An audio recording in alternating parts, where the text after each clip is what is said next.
And for anybody here for public testimony, we do that at the end of the hearing. So just so you know.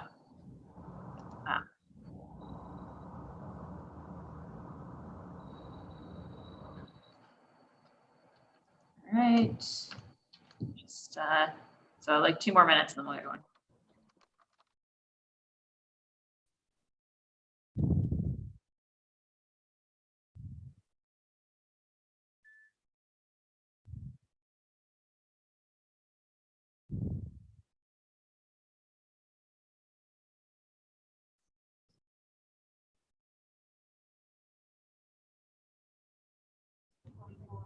Hey, Connie, Yes, Commissioner. can you, you're gonna take notes on any questions that are Yep. asked? So, I can certainly do that. all right, thank you.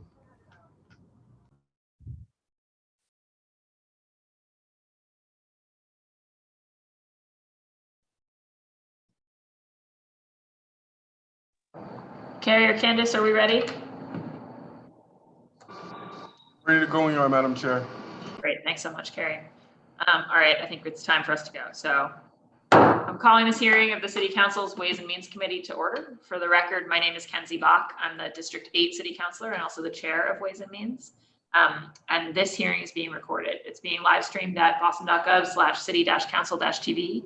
It's also broadcast on Xfinity Channel 8, RCN Channel 82, and FiOS Channel 964.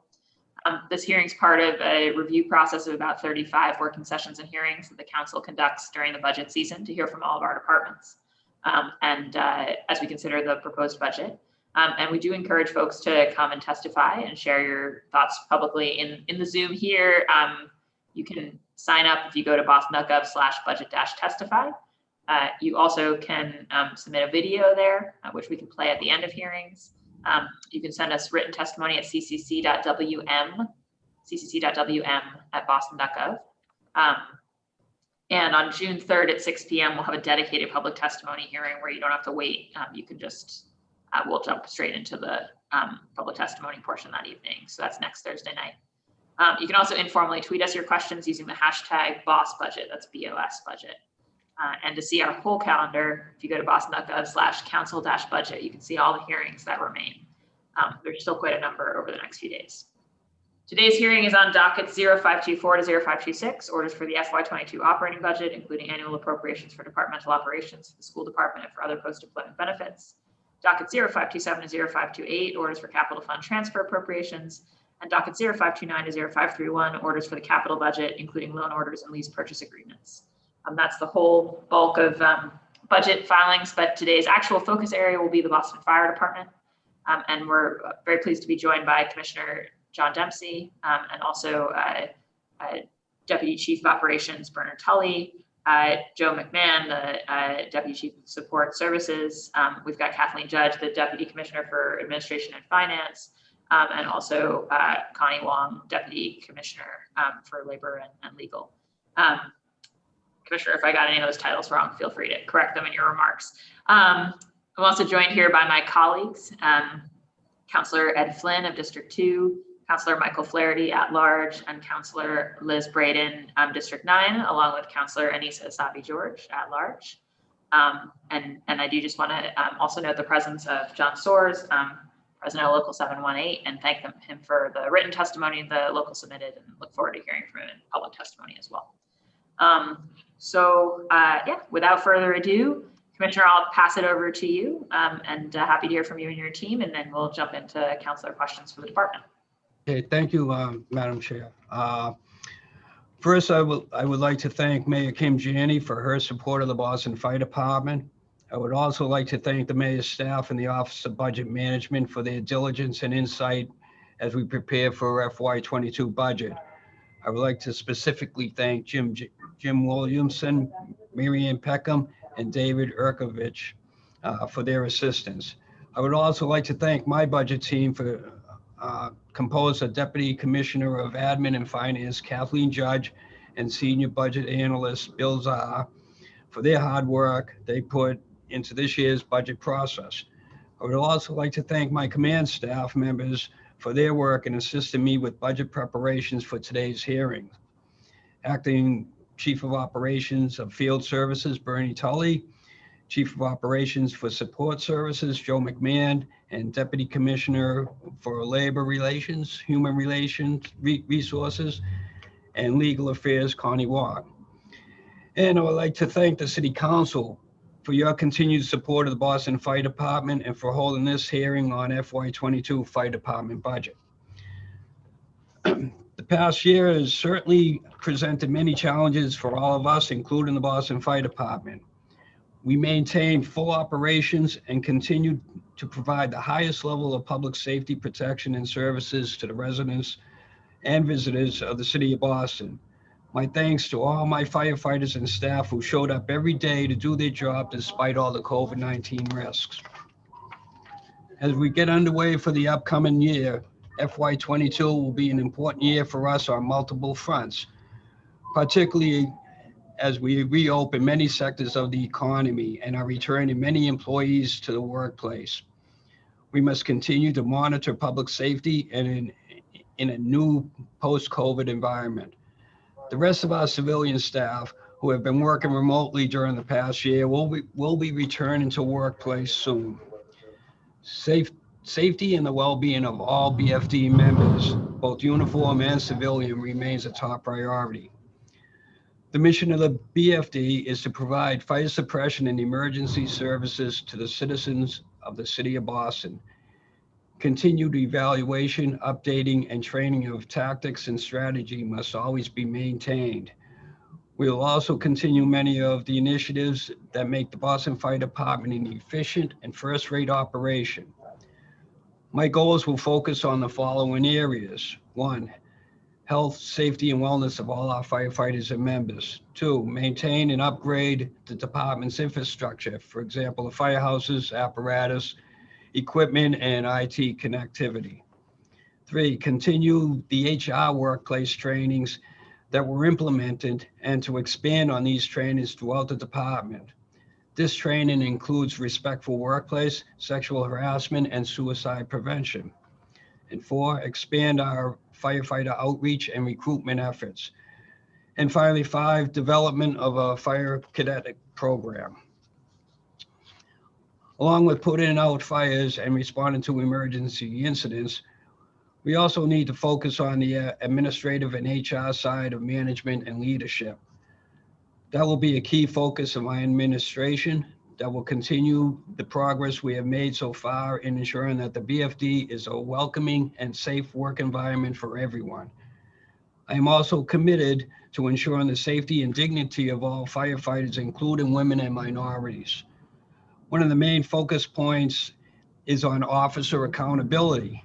Each company officer is responsible for the safety and behavior of each firefighter under their command. By holding the officer accountable for the actions of their members, we will get earlier and more intervention in matters within the firehouse that should be addressed. On other fronts, our infrastructure is taking shape.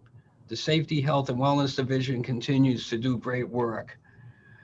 I will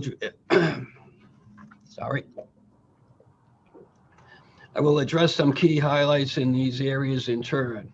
So, knock and talk program. Many of you councilors have asked on that program. So, the knock and talk program, or the city's post-overdose response team, which is also called PORT for short, is composed of trained, certified BFD recovery coaches and harm reduction specialists from Boston Public Health Commission. Following a 911 response to a home of an individual suffering from a suspected overdose, the team makes a follow-up visit to the individual's home to offer overdose prevention and treatment information, support, and services to the survivor and their families. The location or address chosen are based on the 911 emergency calls. Each week, port coordinators review a list of addresses in the city where the overdoses occurred and then compile a list for follow-up visits. The team recently worked with the Mayor's Office of Language and Communication Access to update all its leave-behind material and translate the documents into several languages. The program is paid for by a grant The grant is 4 years, and we are in the 3rd year, and the 4th year will require us to reapply. We have a new grant manager evaluator starting on June 7th. This year, we increased our certified recovery coaches to 40 firefighters by training an additional 22 firefighters. We also trained other city employees like police and social workers from Boston Public Health that respond with the POR team. There are a total of 14 of them trained over the past 2 classes. We established a response car called Delta 21, which has 2 recovery coaches in it. They respond out of fire headquarters at 115 Southampton Street. The area they cover is from Andrews Square to Tremont Street. This puts Melina Cass and Mass Ave dead center. We watch the data and put the Delta car in service during peak hours and days, normally Thursday, Friday, and Saturdays during the summer months. The Delta car is also used on Monday and Fridays for transporting patients from the PATHS program, which is providing access to addiction treatment, hope, and support at 774 Albany Street, 2 residential treatment locations, and administering recovery coaching at the same time. The benefit of the Delta car is that we are practically on scene for overdoses happening at Melina Cass and Mass Ave. We are reducing the number of responses from the fire companies in the district so they can respond to other incidents. It has been proven to be very effective. We do, on average, over 400 follow-up visits annually. Safety, health, and wellness. The safety, health, and wellness of all my members remains a top priority for me. I am focused particularly on the mental health issues faced by firefighters. The Boston Fire Department has a robust employee assistance program. We also have a critical incident stress management team and a peer-to-peer support network. These programs provide a significant support resource for our members. We have also worked with researchers that are looking at post-traumatic stress disorder among first responders. In the coming year, we are planning suicide awareness training. Last October, we held the first of its kind female O2x program at Moon Island for all our female firefighters and fire alarm operators, and we invited neighboring community fire departments to send their female firefighters. O2x is a health program run by former Navy SEALs.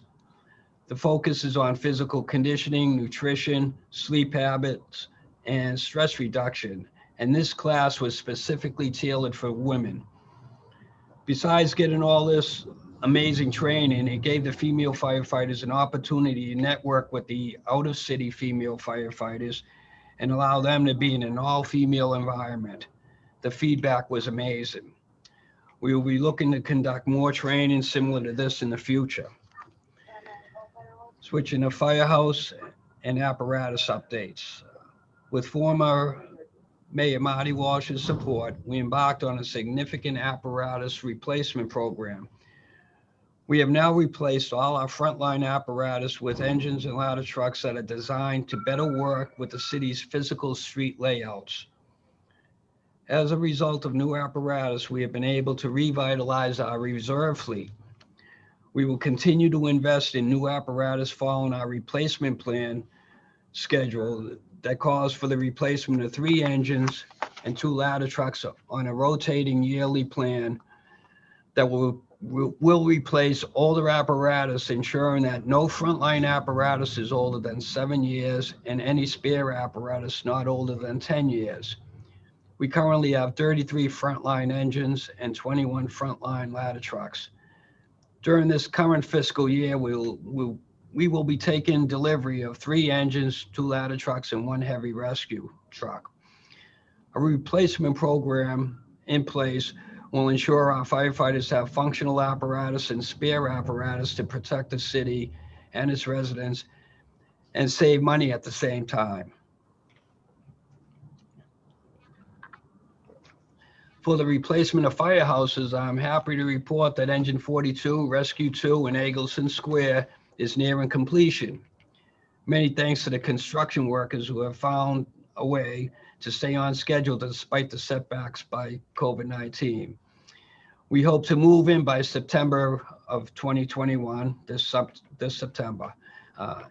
Engine 42 and Rescue 2 will be a state-of-the-art firehouse with the latest in design, particularly in protecting the safety and health of our firefighters from cancer-causing carcinogens. The firehouse will also be very energy efficient and will save on utilities over time. Every green consideration has been taken into account. With the city's support, we will next replace Engine 17, Ladder 7 on Meeting House Hill. We are currently working on the design phase of this new firehouse. We are planning a rehab of Engine 33's firehouse on Boylston Street. We will start the design bidding process and improvements when the funding has been appropriated. We are negotiating a land swap with Wentworth Institute of Technology for a project that will result in Wentworth building a high-rise building with a firehouse on the bottom floor similar to Engine 10 at Purchase Street. There have been preliminary drawings which look very good. There is a large amount of work taking place at Fire Alarm and more to come. We anticipate receiving bids on a roofing job, which includes a radio antenna construction project in July of 2021 and start construction in September of 2021. We have been working with the Muddy River Improvements team. We are not expanding parking and have no intentions of trying to do so. A request will be submitted for community input to spend $20,000 allocated to park improvements, such as new mature trees, miscellaneous planting, and improvements to Mother's Rest Park area. The work being done in that area is from the Muddy River Improvement Project. So all our infrastructure work is focused on energy efficiency and cost savings. An example is our HQ boiler replacement project. We have already seen as much as 20% efficiency in energy consumption. For future projects, we hope to start the design process for Engine 3 by the end of fiscal year 2022. We will also continue with the department's project of industrial cleaning of our firehouses. We are able to complete 3 to 4 firehouses each year. As we continue the industrial cleaning program, we find other ways to make improvements that will benefit our firefighters. We continue to install greater privacy partitions in the bunk rooms of each firehouse as they are industrially cleaned. These consist of 7-foot high, 4-inch thick partitions between each bunk, each with its own sliding door with a locking mechanism to afford greater privacy for each firefighter. In our facilities improvement plan, we prioritize those firehouses with permanently assigned female firefighters. These programs and improvements will continue until all firehouses are completed.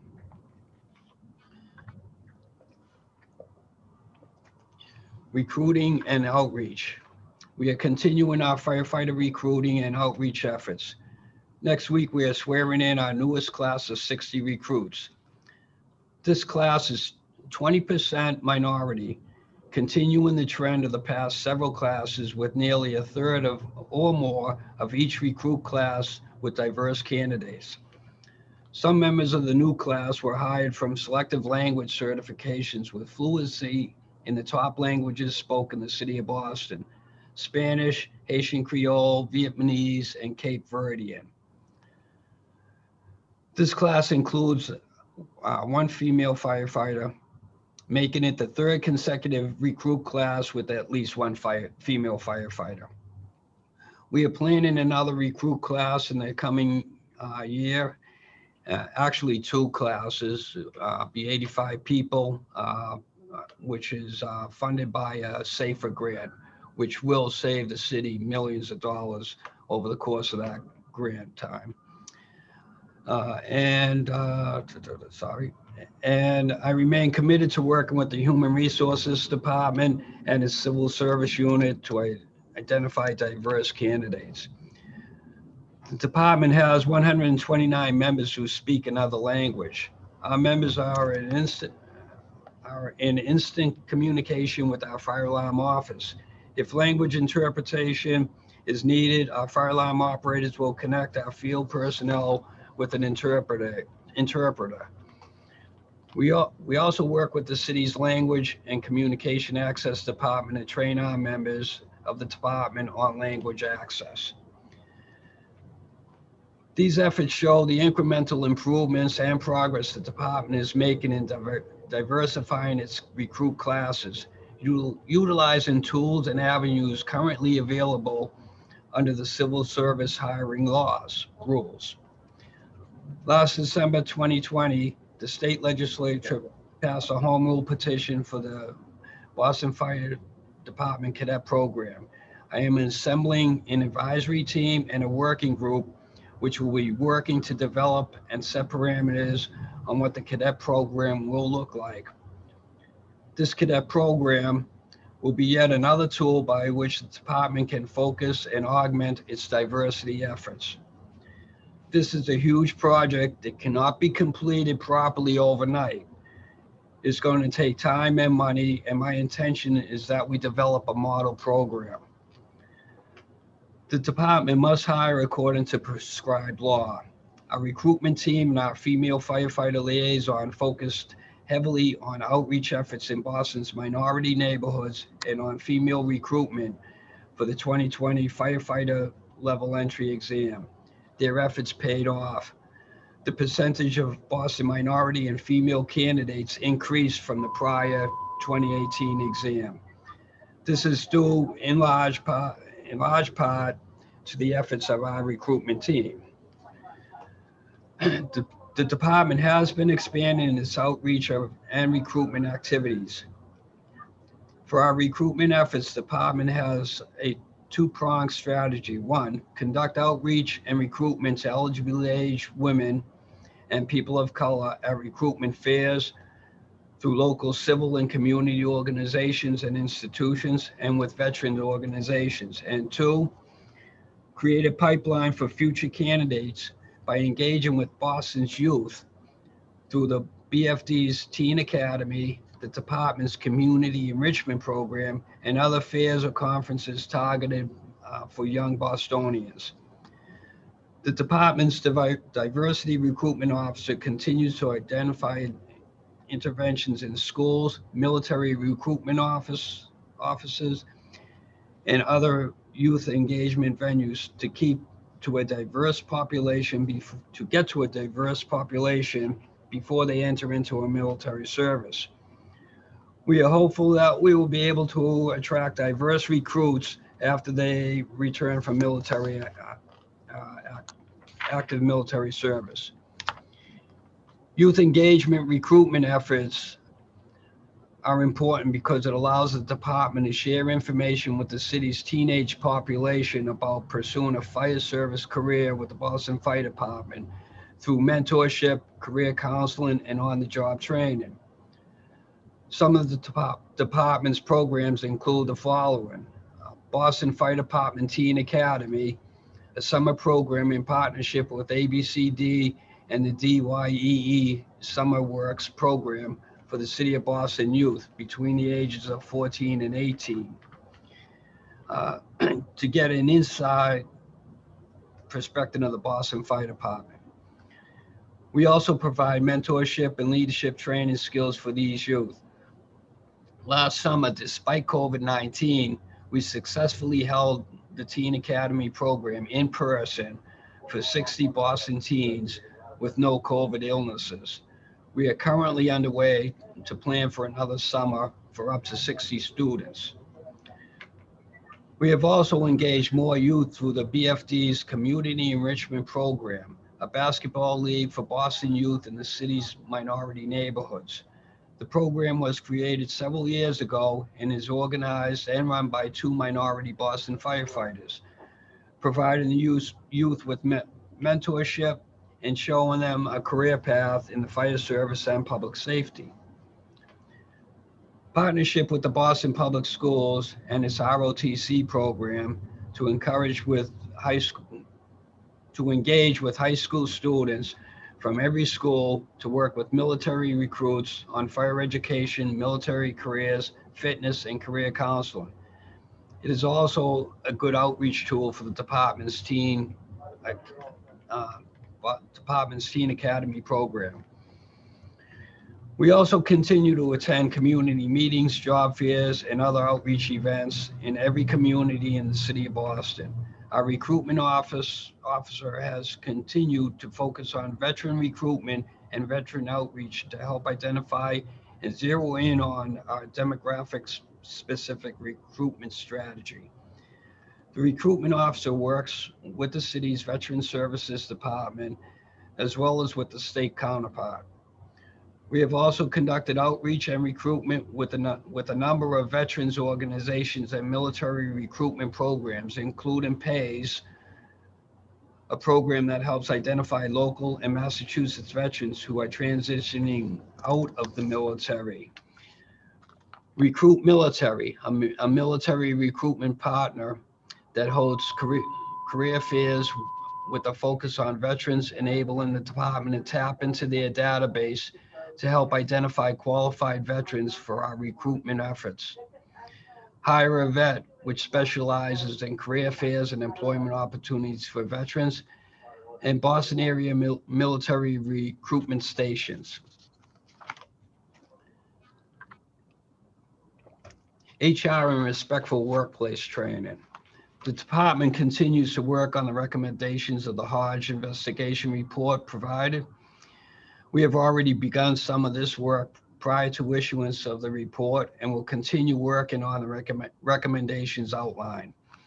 We have conducted a number of HR trainings over the past several years. In the last year, the department worked with RPM Solutions to provide anti-harassment training to every firehouse and all firefighters of all ranks.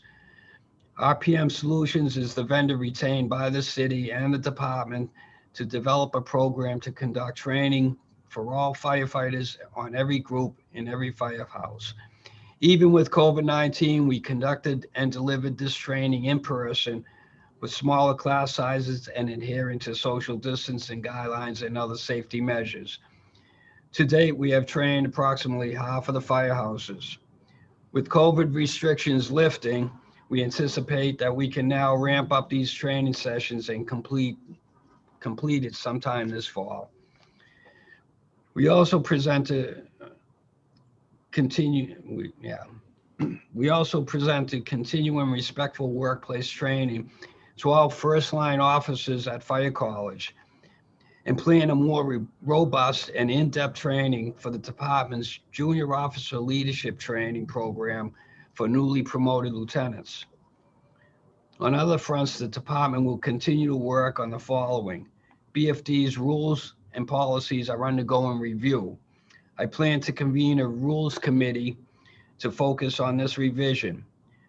Draft rules such as the BFD's anti-harassment rule, Rule 1841, have been revised and we'll be working with the union on its adoption. A non-fraternization policy is being worked on. The department's HR director will continue to work with the Deputy Commissioner for Labor Relations, Human Resources, and Legal Affairs to develop and conduct additional anti-harassment and respectful workplace training for the entire department and will assist with internal investigations. The job duties of the diversity recruitment officer and the female liaison will continue to be monitored by the HR director under the direction of the deputy commissioner. Our female liaison appointed in 2018 continues to build strong relationships with all female firefighters and fire alarm operators within the department. All female firefighters have now had the option of female bunker gear. They have all been given female work uniforms, and all females are being fitted for dress uniforms. A seamstress was hired to make these dress uniforms. I believe we have a strong team in place to make the necessary changes. With the administration's support for additional staff and resources, we will be even better positioned to implement plans going forward. I am proud of all the progress the department has made. We will continue all this work. Lastly, on behalf of the Boston Fire Department, thank you for your time and support. And I'm now open for any questions. Great, thank you so much, Commissioner. And I appreciate your effort to answer many of the questions that we'd sent over in advance in your statements. I'm going to jump now into colleague questions. I do want to acknowledge just after the Commissioner started, we were joined by Councillor Frank Baker, District 3, Councillor Michelle Wu at large, Councillor Andrea Campbell, District 4, Councillor Matt O'Malley, District 6, and our Council President Pro Tem, and then Councillor Julia Mejia at large. So thank you to all the councillors for being here. And we will go to Councillor Flynn for the first set of questions. Thank you, Councillor Bork, and it's good to be with the members of the Boston Fire Department and Commissioner Dempsey. It's good to see you and your dedicated and professional team. I was with Commissioner Dempsey recently for the funeral of Commissioner Stapleton, and Commissioner Dempsey is with Commissioner Finn, Marty Pierce, Commissioner, and Paul Christian. But I highlight that because it shows the respect that the city of Boston has for the police commissioners, but even more importantly, for the Boston Fire Department. So I want to say thank you, Commissioner. You were on a meeting with me recently on a Zoom meeting on fire safety issues in homes, especially people cooking outside on grills and such. I want to say thank you for that. Commissioner, you started off acknowledging the health and wellness program of your firefighters. I think that's the most important part of the job, is making sure that certainly the public is safe, but also making sure that the firefighters and their families are healthy in their wellness as well. So thank you for doing that, and thank you for the support you provide firefighters, whether it's the stress program or other programs, and I know how effective they are. Commissioner, on the health and wellness and the stress programs and the substance use programs, are they funded adequately, and do you have enough money for that program? Because I know that's a critical and effective program. So thank you, Councillor. Yeah, these are critical to keep our people healthy, both physically and mentally. And certainly this year has proven to be pretty challenging with COVID, keeping everybody's mind in the right place. But we've done a great job. And we're also partnering with ANFABA doing research on firefighter decontamination. And we're doing screenings with St. Elizabeth's Hospital and Beth Israel Hospital, and also follow up with Mass General on cancer studies. So we're doing an awful lot behind the scenes that are keeping everybody healthy. We do a lot of the work with grants, and certainly that's very important that we continue getting that grant money. Hopefully we don't have to tap into this city's budget to continue doing this great work, but we will make every effort to continue getting the grants. Thank you, Commissioner. I know just a couple of other issues. I know you highlighted Engine 3 in the South End is on track 2020. That's critical. That's important. That's a great accomplishment for the city, for the fire department, for the residents of the South End and Roxbury and some of the Back Bay area. Commissioner, I know you and I talked in the past, and I talked about this with Commissioner Finn as well.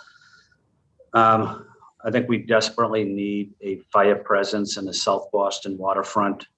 I'm concerned as this economy opens up and our city opens up again, in traffic certainly, but we need to have a fire presence in the South Boston waterfront. I'm going to stress that going forward to the BPDA, that we need to do a better job of planning and designing and coming up, identifying a site.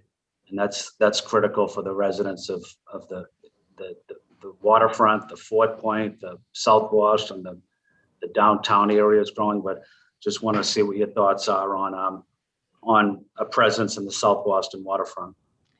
So I think that's a great point you bring up, and I know it's been brought up before, even though it's not directly on the radar for buildings, but similar to the Purchase Street Firehouse and our talks with Wentworth, I think there have been talks to build a firehouse similar to that, and probably police station as well. It's critical down that area. You know, the traffic, as soon as COVID's done with here, traffic is going to pick up. And what we found out over the past year is they've been doing a lot of work with putting in bike lanes and moving the traffic out a little, and that's restricting the streets, which is going to slow response down and our access. So I think it would be beneficial if we had a firehouse in the Seaport District. So yes, I agree with you. The other part is funding. And this past year, I had attempted to put one of the 2 districts that we had taken out, district chiefs, which would be a total of 4 district chiefs per district. Funding wasn't there. I was pretty disappointed in that because I didn't think it was excessive, but it was critical. So I will continue this year. I will present to the mayor sometime in the near future plans to whether it be staffing South Boston more or bringing those district chiefs back. I think that would, you know, with the amount of people coming into the city and getting over COVID, it would be beneficial. Thank you, Commissioner. I think you're exactly right. Commissioner, the Boston Fire Delta car that was previously responding to drug overdoses in the Mass Ave Albany Street area was very effective. Are we able to reestablish them?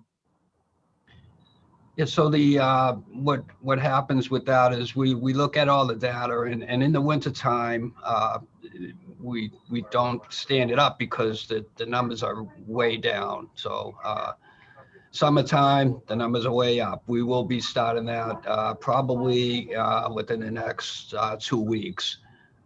It has been very effective because, like I said, when I was just mentioning, a lot of that problem, those incidents are right out in front of our headquarters, and they're right on scene. So the response time saves lives, and not only that, they're getting the recovery coaches. So we're able to also do the follow-up visits, and you know, we're hoping that people get on the right track. I know it's a very difficult problem for each individual who's dealing with that. So, but we'll do our best and continue that. And we're looking at the numbers daily, and you know, we will be putting that back. That is a grant, and we're locked in for the 3rd year and the 4th year, which I don't think we'll have any problem getting the funding for. That should be okay because the numbers are showing it's been very effective. Thank you, Commissioner. Councilor Bach, am I out of time now? Yeah, I'm afraid so, Councillor Flynn. Okay, I just want to acknowledge my friend, Deputy Commissioner Connie Wong as well. Good to see you, Commissioner Wong. Good to see you, Counselor. Thank you. Thank you. Council Bach, I can wait till the second round. Great, thank you, Councillor Flynn. Next up, Councillor Flaherty, then Councillor Braden. Councillor Flaherty? Thank you, Madam Chair, and good morning to the Commissioner and his team. And just want to take a brief opportunity to thank him for his service and commitment to the city and during his tenure, obviously on the Boston Fire Department and through the various departments and divisions that he oversaw. He is arguably the most experienced firefighter we have in the city, and his attention to detail right out of the gate on the diversity and recruitment issue, on the firework fiasco. If someone would like to mute, someone can mute their system. Madam Chair. I think we're good, Councillor Flaherty. Very good. And dealing with obviously the fire prevention issues and life safety stuff that is coming up across the city with grills and some of the ordinances that this council has passed, his participation has been invaluable. So to him and his team, I just want to say thank you for the great work that they're doing, as well as his thorough opening and presentation that addressed a lot of the questions that we as a council had through the working session that you held, Madam Chair, a couple weeks ago. So again, just demonstrating his attention to detail and how serious, one, he takes his position as the commissioner, but two, how seriously he takes the council and our role as a legislative branch. My two big issues, obviously, that everyone's familiar with and that this acting administration has not addressed yet is we're down 2 chief cars. We've got a gas pipeline out in the southwest corridor, and we also have the Longwood Medical area, our hospitals, the epicenter, arguably, of our city.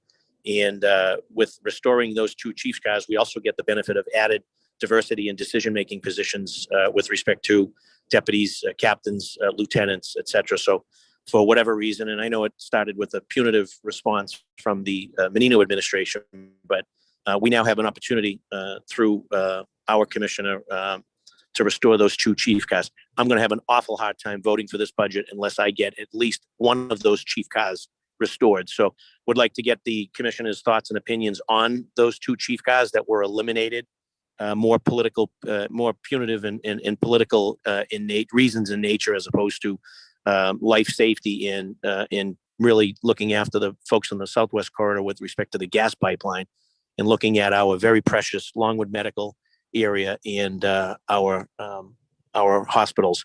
And second piece, obviously, is despite the pandemic and the great work that you guys did during the pandemic as our first responders and a significant number of your members came down with COVID doing their job. They didn't have the opportunity to work from home. They had to respond to those 911 calls, which arguably were very voluminous throughout the pandemic. But in addition to that, real estate hasn't stopped. And residential closings haven't stopped. So what is it that we can do, Commish, to help you and give you the resources and your team, particularly in fire prevention and when folks are trying to get a certificate of occupancy and C of O in the carbon monoxide and the smoke detectors? I know that that division in particular is understaffed and overworked and just trying to keep up with the flow. And as we continue to open up, you're going to start to see more real estate activity happening, and we need to make sure that those real estate transactions and/or buildings that are seeking C of O, so we can get people into homes, keeps up with the pace of that. And I know that they're inundated. I know I get calls regularly with respect to helping folks kind of get an expedited inspection. So what is it I think that we can do in this budget? Because if it's not in this budget, I can't back that. We're seeing a budget where we have a bloated transportation situation with our Boston Public Schools. We got unlicensed counselors. We boast of sort of being environmentally sound, but we don't have a bona fide tree planting and tree pruning division. We got one guy that farms it out, and good luck getting a tree pruned or a tree planted. You got to get in line. It's a minimum probably 15, 18 months. So this budget has lots of issues, and I've got lots of concerns with it. But as it pertains to sort of the fire department portion of the budget, I need to see a chief's car restored. And I also need to make sure we have resources with respect to fire prevention so that we can continue to keep up with the flow as we continue to open up our city. So that's it in a nutshell.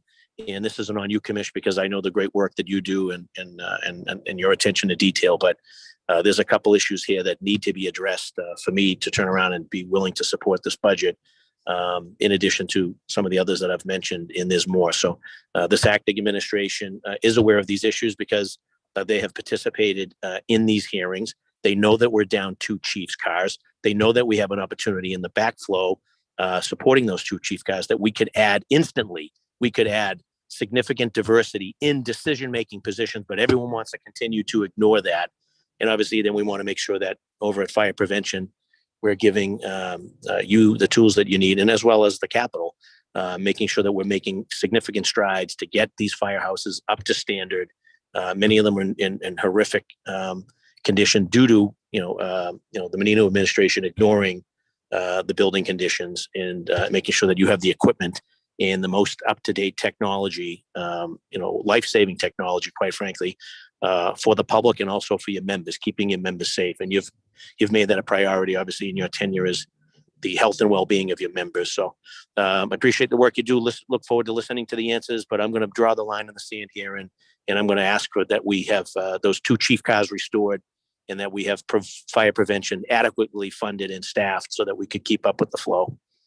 Thank you, Commissioner, and thanks to your team, and thank you, Madam Chair. Thank you, Councilor. I will. I had written up a proposal for both district chiefs, both cars, car 10 and car 5, to be restored. I can resubmit that and those numbers. As far as fire prevention goes, yes. So COVID didn't slow down the sale of property in the city. In fact, it seemed like it picked up. They do an astronomical amount of inspections with that. They're doing roughly 60 a day, which is huge. No other town close to us probably does 60 a month, let alone 60 a day. So we're pretty tapped over in fire prevention, and I could use more personnel over there. What we have done is to move some people from other units over there to help them out to catch up. The one thing that we have done, and this was before my time over there, in fact, was that our smoke certs are good for 90 days. The regular state, the whole state, their certs are only good for 60 days. So a lot of the problems that you get with people, with realtors or whatever, call them, is because they don't file for the appointment early enough. I've talked to hundreds of them and said, look, when you do a purchase and sale, apply for the smoke cert. It's good for 90 days. Usually the place closes within that time period, but some of them wait till the last minute. We've even had people, had realtors tell me that fire prevention people should not be allowed to take vacation, and that they should get their appointment done so they can go to Martha's Vineyard or Nantucket for the long weekend. So, so there is an issue with personnel, and budget-wise, I know that there's always complaints about money, but I'll put in something to try to increase the number of people at fire prevention. Thank you, Commissioner Dempsey. Next up is Councillor Braden, and then it's Councillor Asabi George. Councillor Braden. Thank you. I want to thank Commissioner Dempsey and his team for a really thorough presentation and answering many of our questions. I learned something this budget process. I learned so much every time I sit through one of these hearings. I'm very impressed with the program, the post overdose recovery team and the follow up. That seems. I never think of that as being part of the remit of the fire department, but it's very valuable and important work. So a few questions I had with regard to the training centre on 108 Holton Street in Alston, or is it Brighton? It's either it's north of the Pike anyway. I understand that with redevelopment in that area that that the fire department had agreed to leave that facility in the near future, and I just wondered what plans there were for relocating that training facility, and just to get an update on that, because I think they're trying to connect Telford Street, because it has to go through the building to connect one end of Telford Street with the other. So that's one question. And the other question I had was really with regard to, you know, in Alston Brighton, we're seeing a huge amount of new development. I think we're looking at like 10,000 new units of housing, and at the moment, you know, in built already or in the permitting process. And so we have 3 firehouses. We have Union Square, Oak Square, and Chestnut Hill. I was wondering, and I ask this every year, where we are with evaluating the need for additional firehouses, or are we adequately provided for at this moment? And those were my 2 questions, Madam Chair. Okay, let me, I'll jump right into the Holton Street. That's where our Special Operations Command runs out of. Hazmat, tech rescue, all that type of training and support. So Harvard was allowing us to use that building. We just maintain the property, but they're gonna raise that building at some time in the near future, and we've been asked to leave by, I believe it's September 2022. So we're actively now looking for a place where the Special Operations Command can relocate. We are tight on space, and they need a lot of space. So so that's where we stand on that. I'm sorry, can you give me on the questions on the 3 firehouses? Will you? Yeah, you know, with all the development in Alston Brighton, I'm sure you seem to be very data conscious. So I'm just wondering, in terms of in light of all this new development, are we adequately provided for with firehouses in Alston Brighton? Oh, I mean, that's a good question, but not to.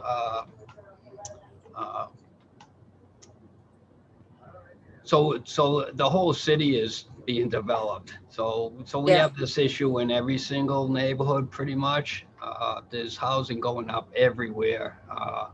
Every single vacant lot they're trying to build on right now. So I mean, I think we're doing a great job in response, and but somewhere in the near future, we're going to be pushed to limit. So everything is funding, and trying to expand would you know, is something we're looking at, but I don't see that happening anytime soon. I just, you know, we could use 1,000 more firefighters, and I know that's not going to happen. So I'm just trying to be realistic, and if we see things pick up in Brighton, we'll certainly look at whether, even if we need something temporary out there, we could arrange for that. But at this time, we're maintaining. Very good. Thank you. Madam Chair, that's all I had. Great. Thank you so much, Councillor Braden. Councillor Asabi-George. Thank you very much, Madam Chair, and thank you, Commissioner, for being with us this morning and giving such a thorough presentation and overview of the work of your department. I apologize that I am not on camera. I do have a couple of questions, but I want to follow up on Councillor Braden's question or remark that resulted in your response of needing 1,000 more firefighters. Is there an actual ask or request or appropriate number of additional firefighters we need to have an appropriately sized and appropriately responsive firefighting force? So, Councillor, right now we're having a hard time keeping up with the retirements. So last year in March, we put on 60 firefighters, which was great. Very grateful to Mayor Walsh for allowing us to do that right at the beginning of the pandemic. But when many states and cities were not putting on any classes, we were able to, and we got through the whole pandemic without any of those recruits getting sick. So that if we hadn't done that, we would have been another 60 people short. So we're just trying to keep up with the whole process, and that's difficult as enough. It takes months to get a class on and get it through. So we're lucky if we get 2 classes through in a year. So we're going to continue to push. I don't have a number. I probably shouldn't be kidding on these calls, but I was kidding about the 1,000. No. So I understand and appreciate that the 1,000 is just, it was a point to emphasize a need. Yeah. So I am curious, and if at some point we could just follow up with what actually is the real need when we think about an appropriately sized department with frontline, firefighters. I also just, speaking of which, I just want to say that I'm thinking about you and the men and women of Boston Fire and the residents that were impacted. And I know several of your firefighters were perhaps injured yesterday. And so know that the city council's thoughts are with your members and certainly the residents that were impacted by yesterday's 7-alarm fire. Yeah, thank you. I appreciate that. So, and I, that's a good example yesterday of how well the Boston Fire Department is actually funded and maintained, and that we were able to have a 7-alarm fire. It's over 150 firefighters on scene. Not to mention how much apparatus was there and other support units. That just illustrates, and we didn't have outside people. We don't have to call in outside people to help. Yeah. So that's amazing. And without the resources we had yesterday, that could have been much worse. So thinking about, and I know my time is limited, and we want to move to other council colleagues for their questions. What is a couple of things I'd like to check in? What are the resources that we are missing or the potential gaps in services? Can you talk a little bit maybe about, or a few minutes about the drone pilot for scene assessments that I think is being rolled out, or at least there's some work around that. And then I do want to just, and I'll say it here, I have some concerns certainly around mental health issues and making sure that our first responders and your firefighters are getting access to the resources they need, both around physical wellness, but also mental health. And then there's some work happening at the state level around the presumption of exposure to whether it's infectious diseases, especially when we think about the work of your first responders, and then also the exposure to carcinogens and cancer-causing agents. So drone pilot, resources missing, just to consider me a supporter of mental health and physical health. And then if you could talk a little bit about maybe presumption of exposure. Okay, I'll try to cover all those. So as far as staffing goes, we have a table of organization and mandatory manning. So right now, every piece of apparatus has 1 officer and 3 firefighters on it. That's the minimum manning. So our staffing is good right now. The only time, other than we're trying to catch up on the retirements and people retiring from injuries, including cancer, which is a good amount of people. I don't have the number right in front of me, but we would need more staffing, obviously, if we put, the 2 district chief cars back in service, if we're looking to, raise the amount of people over at fire prevention who do all the inspections, which helps the city build. And a lot of those inspections are required under Mass General laws. So, like daycare inspections, school inspections, elderly housing inspections. So, so staffing wise, yeah, we can always use more people. I'll have to look into, we'll have to do a survey, an assessment on that and see what we need if we expand the number of units we would like to, that I'm hearing here today. As far as the cancer, so our Safety, Health, and Wellness Division, they're doing an outstanding job. We got studies going on with Mass General, St. Elizabeth's, Beth Israel, all working along those lines. We have people looking at post-traumatic stress, suicide prevention is something that's coming to the forefront, and we're going to have programs on that. So we're doing a lot of work as far as that goes.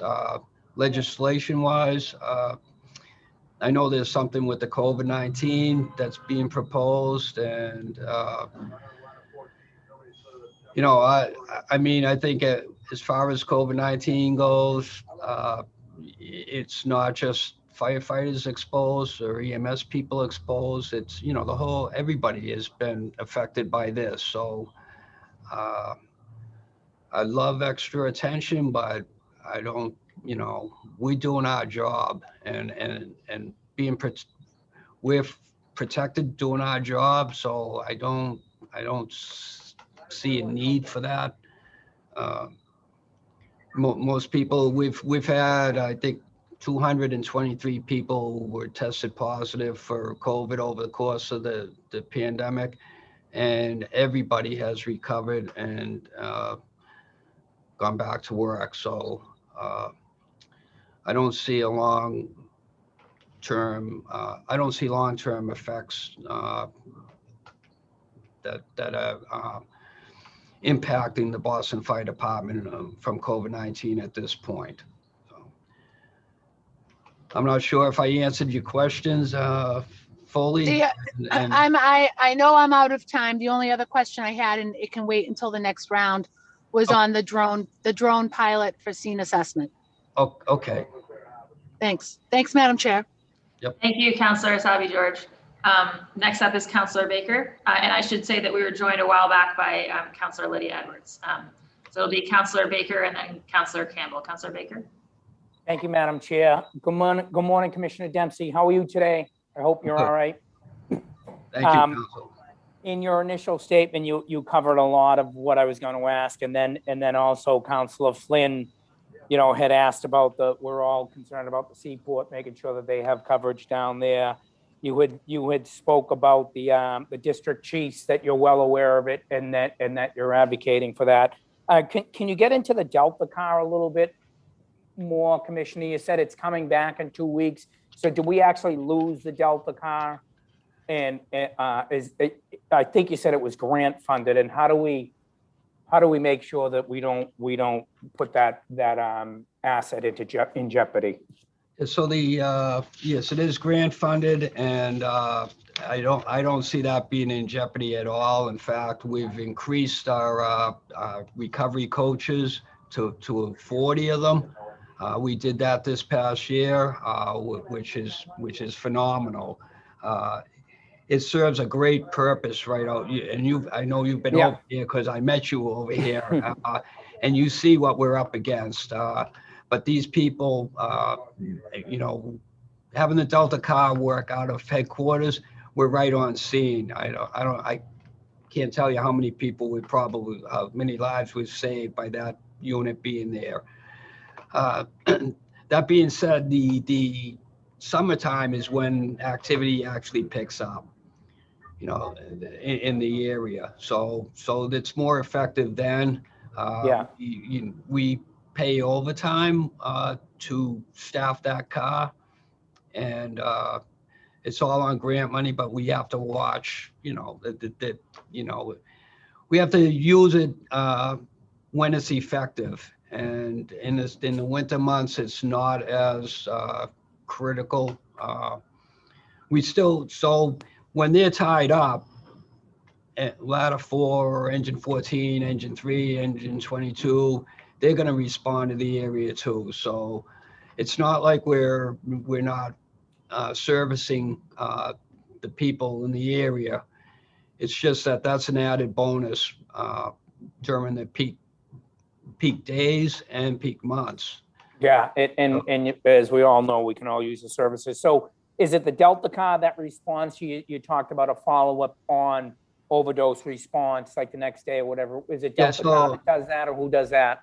So it's the knock and talk program so the Delta car doesn't do the follow-ups itself. They do, even though they're the same members manning the Delta car, but they're the knock and talk program. So they go out and do the follow-ups.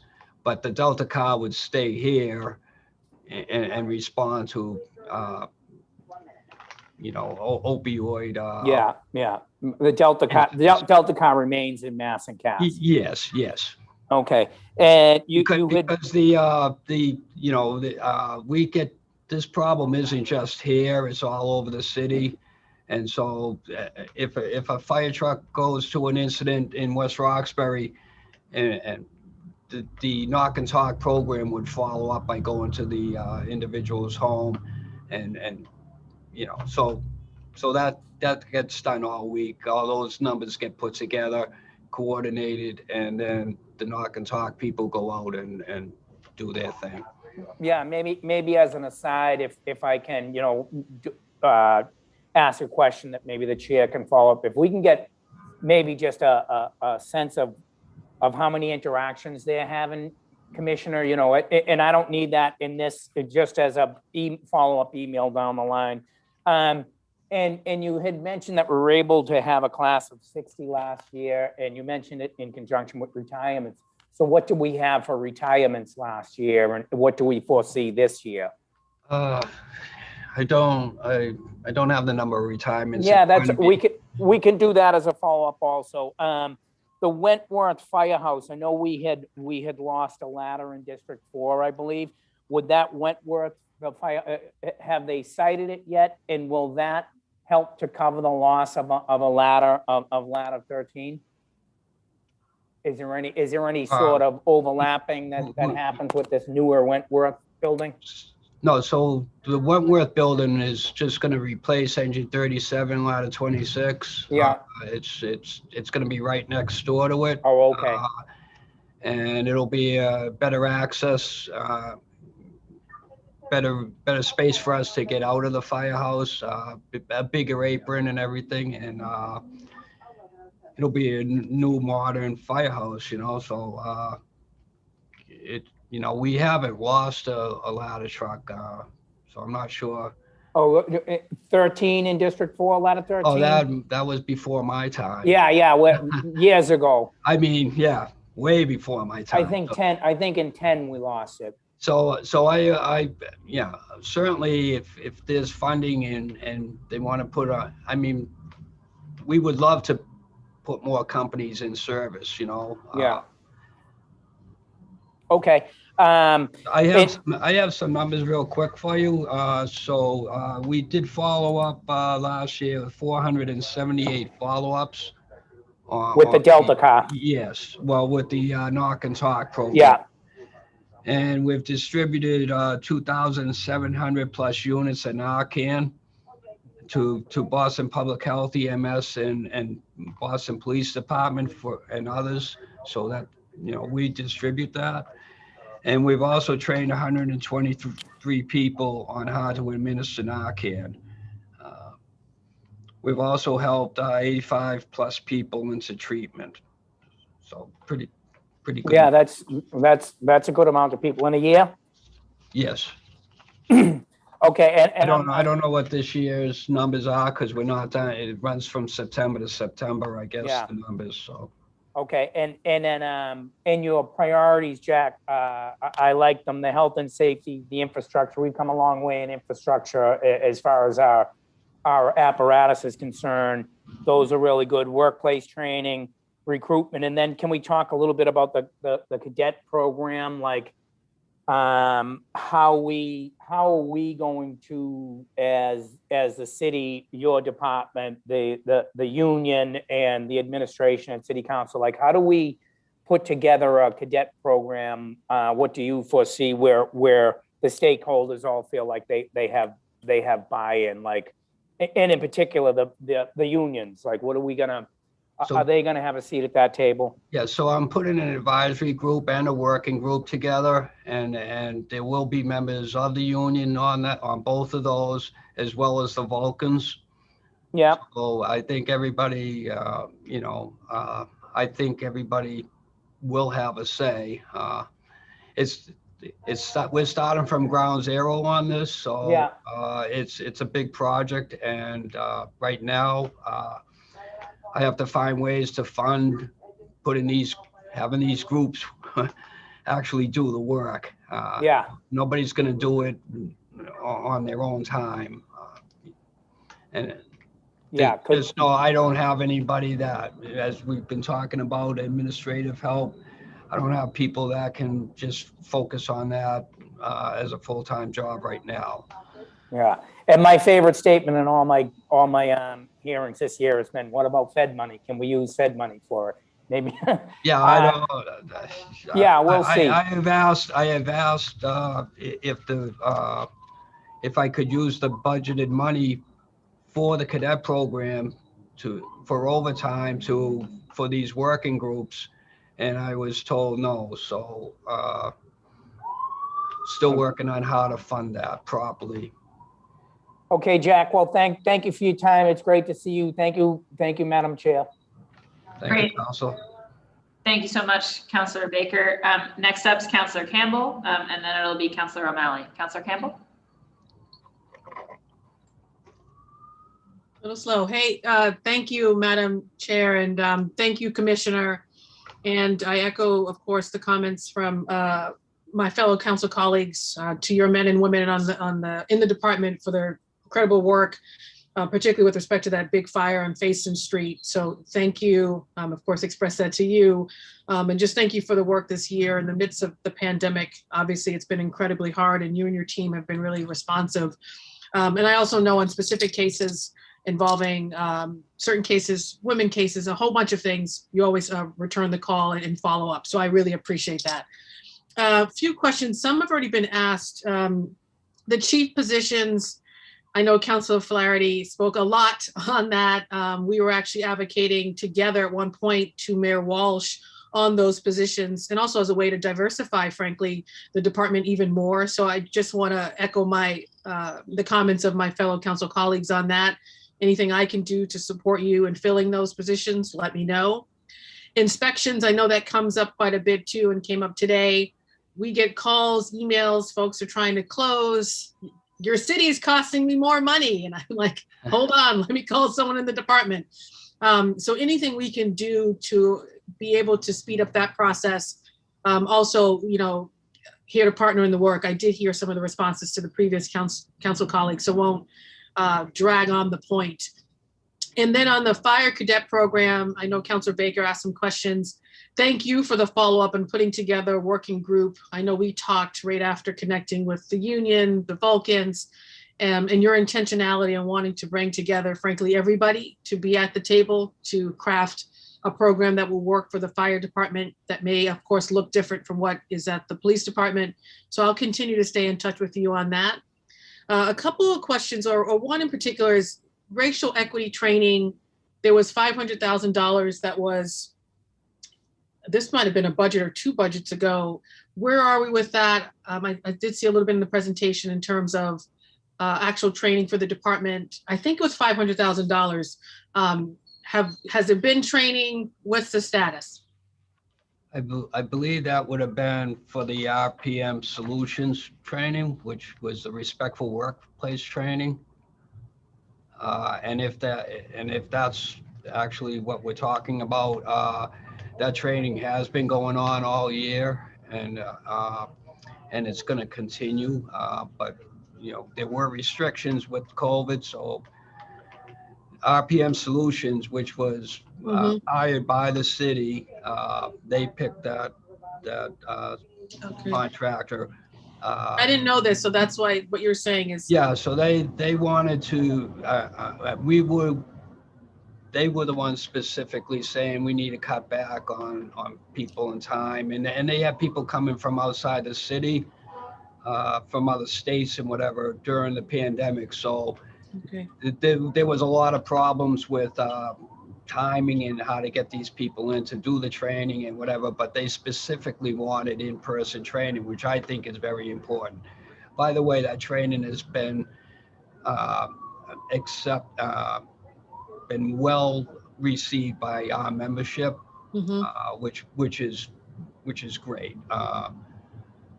And that's the feedback I'm getting from the instructors. So Maybe we can follow up to get more. We'll continue that until it's done. Okay, maybe we can follow up and get more details because I wasn't sure. There was just the allocation was made by the Walsh administration. I know it was $500,000 the council approved. So I think it might be the same thing. I'm not sure. So who selects the vendors? Is that through the racial equity office? I believe it was City Hall. I'm not sure who at City Hall did that.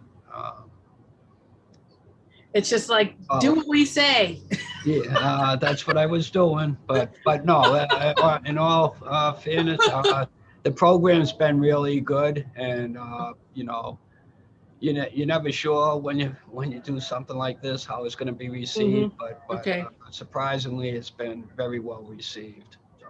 Can definitely follow up to get a sense of just who's doing it, the curriculum, all of that, because this is the first I'm hearing about it. And I think it actually speaks to how important it is that departments also be connected to City Hall in a greater way when pushing for certain programs and initiatives to be run through the department. So we'll definitely follow up on that, Commissioner. Okay. There was an increase, a relatively small increase in your budget this year. And I think there was something in what we've received on getting back to pre-pandemic overtime. What's your overtime look like? What is that? Can you talk in more detail what that means? Maybe I can refer this to Kathleen Judge, who knows all our math on this. Kathleen, can you answer that, please? Hi, Kathleen. Always great to see you. And I definitely see Joe, Connie, and I'll go through the screen, but it's great to see you guys on here as well. Yeah, I'm here. Let me see if I can get the video to go. No problem. We can also hear you, so it's fine. Oh, wait a minute. Hey, good to see you. Yeah, you too.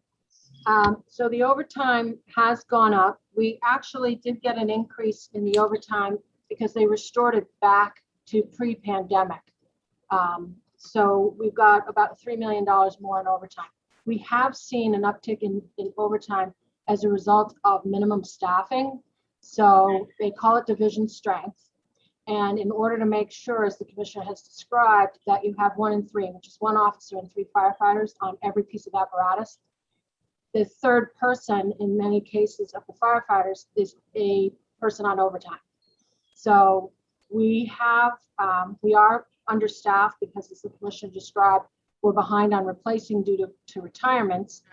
And we do see retirements in a couple places, usually in January. So right after they get their vacation awarded, they then retire. But we also see them in the summertime. And then, of course, there's mandatory retirements depending on your when you reach 65.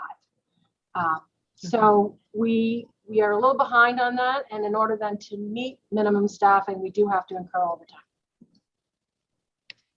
What are the current numbers? So last year, this year, what are we talking about in terms of numbers? Let me take a look here, because I don't have them on the top of my head, but they are in the 20 million range. Okay. And we can follow up. Yeah, it's in your packet as well. I'm just trying to refer to it, but it has gone up. So in FY19, we had about 24 million. In FY20, we had 27 million. For the FY22 budget, they're recommending 25 million. Okay. This is helpful. All right, that's what I have for right now, and I want to be mindful of time. So I'll pass it on to my council colleagues to be respectful of time. So thank you, Commissioner. Thank you, of course, to your team. And Bernie, I see you as well. So thank all of you for being on, and of course to the men and women in the department. Thank you. Great. Thank you so much, Councillor Braden. Not Councillor Braden, gosh, Councillor Campbell. Sorry, having one The of my Irish in me.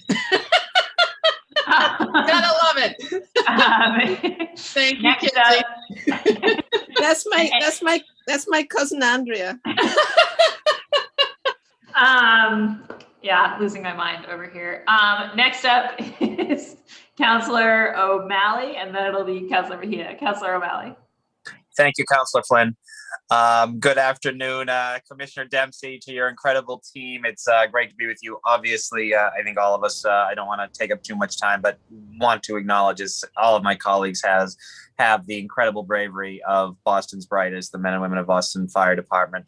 All we need to see was a 7 alarm yesterday, and just the fact that guys were out there. It was an incredibly hot day, obviously incredibly dangerous work. And I'm just really grateful to all of your colleagues in the department, and know that we send our love and support and prayers during incidents like that. And they happen all too frequently. I don't have too many questions. I would also reiterate some of the statements that were made as it relates to staffing levels, particularly some of the chief positions. Count me in among the chorus to do what we can to advocate for that. Obviously, the city's population has grown, the city's real estate has grown, and we need to make sure that our public safety entities keep up with that. So I'm delighted to support that any way I can in my final year on the council and my final budget. And I'm very excited to be with you, Commission, your team at the Eggleston Square groundbreaking this fall. That's something that's just really wonderful. I love the fact that you noted that it's going to be won't quite be net zero carbon, but it's going to be one of the greenest fire stations, certainly in the city, probably in New England. And that's a nice dovetail. And this is probably a question for Kathleen. I noticed that there's about a $500,000 decrease in utilities. Can you talk a little bit about how the department was able to actualize those great savings? You want Kathleen to answer that? Oh, well, anyone can jump in. I don't know if that was in her sort of bailiwick, but anyone can feel free. Go ahead, Yes, Kathleen. I'll jump in. We have a face to a voice. So we have implemented a number of utility efficiencies through a number of efforts. Some of them include no flush toilets. In other words, the toilets flush automatically. As the Commissioner mentioned, the boiler replacement at headquarters. Anytime you replace any of these utilities, you obviously try to invest in those that can be energy efficient. So we try to do that.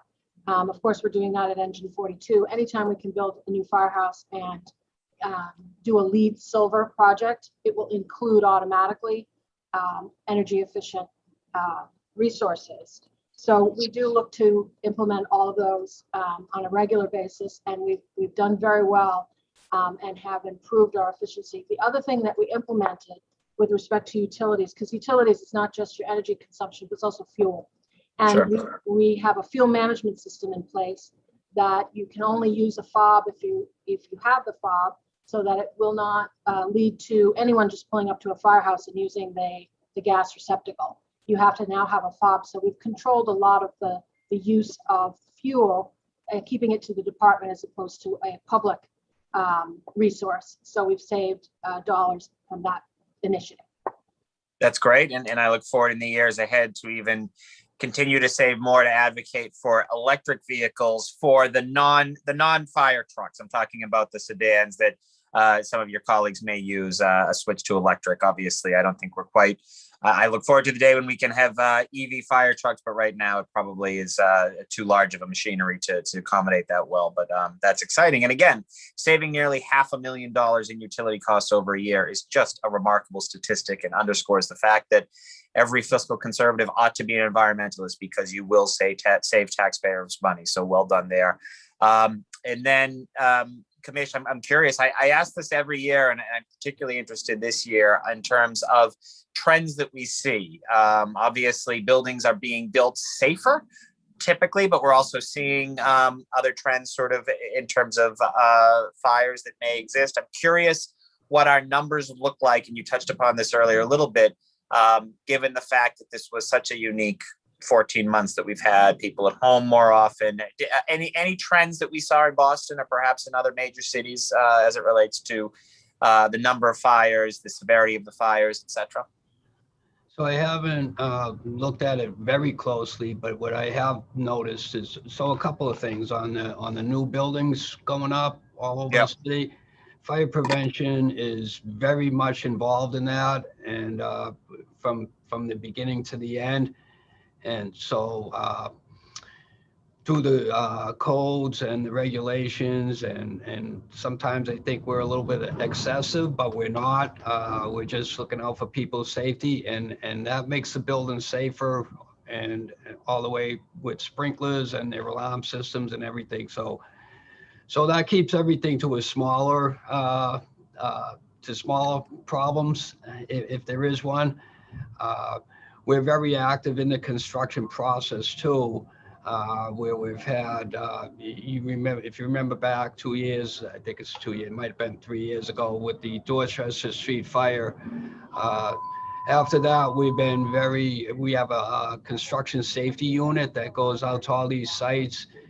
I've been on working groups with the contractors and developers and architects on how to protect these type of sites during construction. So a lot has been done on that. So we've made a lot of strides there. But over the course of this past winter, we've had some serious fires on existing buildings. A lot of them were the rear porches, and it's just, I don't know if it's people being home all the time, stuck in the house, and then they go out on the rear porch and have a cigarette, and next thing you know it, we get a fire. So those. What's the number one cause or the most frequent cause of fires in homes? So on those 3-decker with rear porches, I would say it was smoking. Cigarettes, okay. Careless disposal.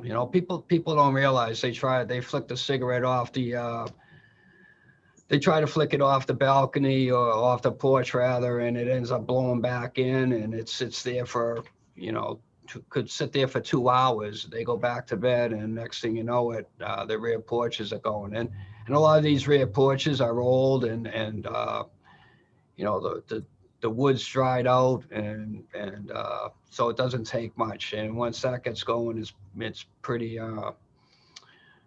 spectacular fire. But we work on that all the time, back to basics training, and especially our units out in District 7, District 8, they've become expert at knocking these down quickly. Sure. So yesterday was a good example. We're very fortunate we didn't have the wind yesterday, but still, you can see how quickly things go up, and having the proper resources and the proper training, how quickly we were able to get that under control. No, well said. I will close with 2 points. One, again, just to sort of reiterate, I had brought this up earlier, just the staffing levels, particularly as it relates to CAR 10.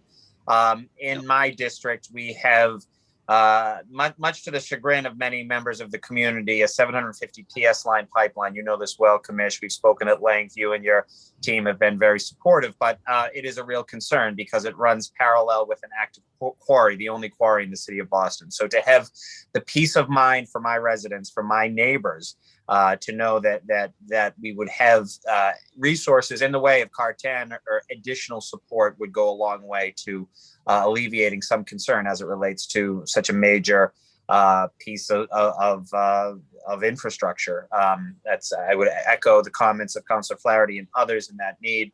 And I also wanted to close just again, obviously thanking you and your team, but also just the men and women of Local 718, President John Sarro and his team have just been great to work with, as well as 2 individuals with whom I've been very got to know quite well over the last couple of years, and that's Kathy Crosby Bell and Sarah Westman of the Last Call Foundation, who I know are once again raising money through the Boston Marathon to support the great men and women of Boston Fire Department. So thank you all. Good luck. God bless. Appreciate all of your work. And that's all, Madam Chair. Thank you. I just want to comment quickly on the pipeline and the quarry. So just you may know this already, but anytime they blast out there, the numbers are taken and reviewed and sent into fire prevention, and all those numbers are well below anything that would affect the pipeline. So you know, I know if you're living out there and you're on there, people are nervous about it, but there was a lot of study into that and continuous, you know, the quarry's been there for 100 years and we're on top of them on that blasting all the time. So everything is done up on the level, and listen, I have no doubt, and I've had a complicated relationship with the quarry. They have been there a while. I think the addition of a quarry plus a major pipeline so close can be a cause of concern. I don't mean to create a false panic, because that would be irresponsible. But we have seen similar situations, and that's a whole reason why I look forward to continuing to see the city move away from fossil fuels, as you have illustrated a great way that you've been able to do so, and as we need to do as a city. So I appreciate that. Thank you, Madam Chair. Okay, thanks. Great, thanks so much, President O'Malley. Next up, Councillor Mejia, and then it will be Councillor Edwards. Councillor Mejia. Good morning, all. Thank you, Commissioner, for your thorough and very thoughtful presentation. And you answered a lot of our questions. So you get an A for that, and you set the gold standard for what other departments need to do when they come in front of this body. So thank you for all your hard work and service here to our great city. So I only have a few questions. I'm just curious, you talked about in the recruitment and outreach efforts. I'm just curious, what are we doing to increase the number of diverse recruits from 20% to something much higher? You also mentioned that the percentage of minority and women candidates increased from the 2018 exam. And do you know how much that increased by? And then I have two more questions. I'll just throw them all out before my time runs. There are currently no women in the top 10 earners within the fire department, and only one person of color. So I'm curious, what are we doing to not only hire more diverse fighters, but to create more professional development opportunities through the force? And then lastly, I'm so encouraged, and it's great to hear the number of supports for our first responders to address mental health and trauma. And I'm curious to learn how many members of the department have taken up these services, and what can we do to ensure that everyone who needs these services are comfortable and to seek them, because I'm particularly curious because I know there's a lot of issues around stigma and mental health. So just curious how you all are dealing with that. And that's it. Okay, so let me start with the high earners. So the promotional system goal, you know, is in my opinion, is as fair as you can possibly get. Every person has given the same opportunity, same material to read, and if you put the effort in, you're going to get promoted. That's how it goes. It's a competitive thing, and it's got nothing to do, in my opinion, it's got nothing to do with anything other than hard work. You put the effort in. I've been taking promotional exams for 30 plus years now, and some of them I did well and I got advanced, and some I didn't and I stayed where I was. So that being said, and there've been people, there've been black firefighters who reached the level of deputy chief and district chief, and then they retire, just like the white guys. They retire, and you don't always, it's who's up next is going to replace them. It's not there's not a numbers thing like that. So that's very difficult for us to, we can't regulate that.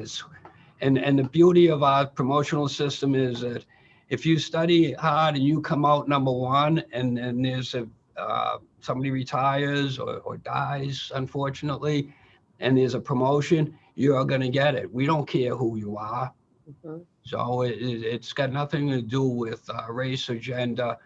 It's who's up next on the list. And it doesn't even matter whether we like you or dislike you.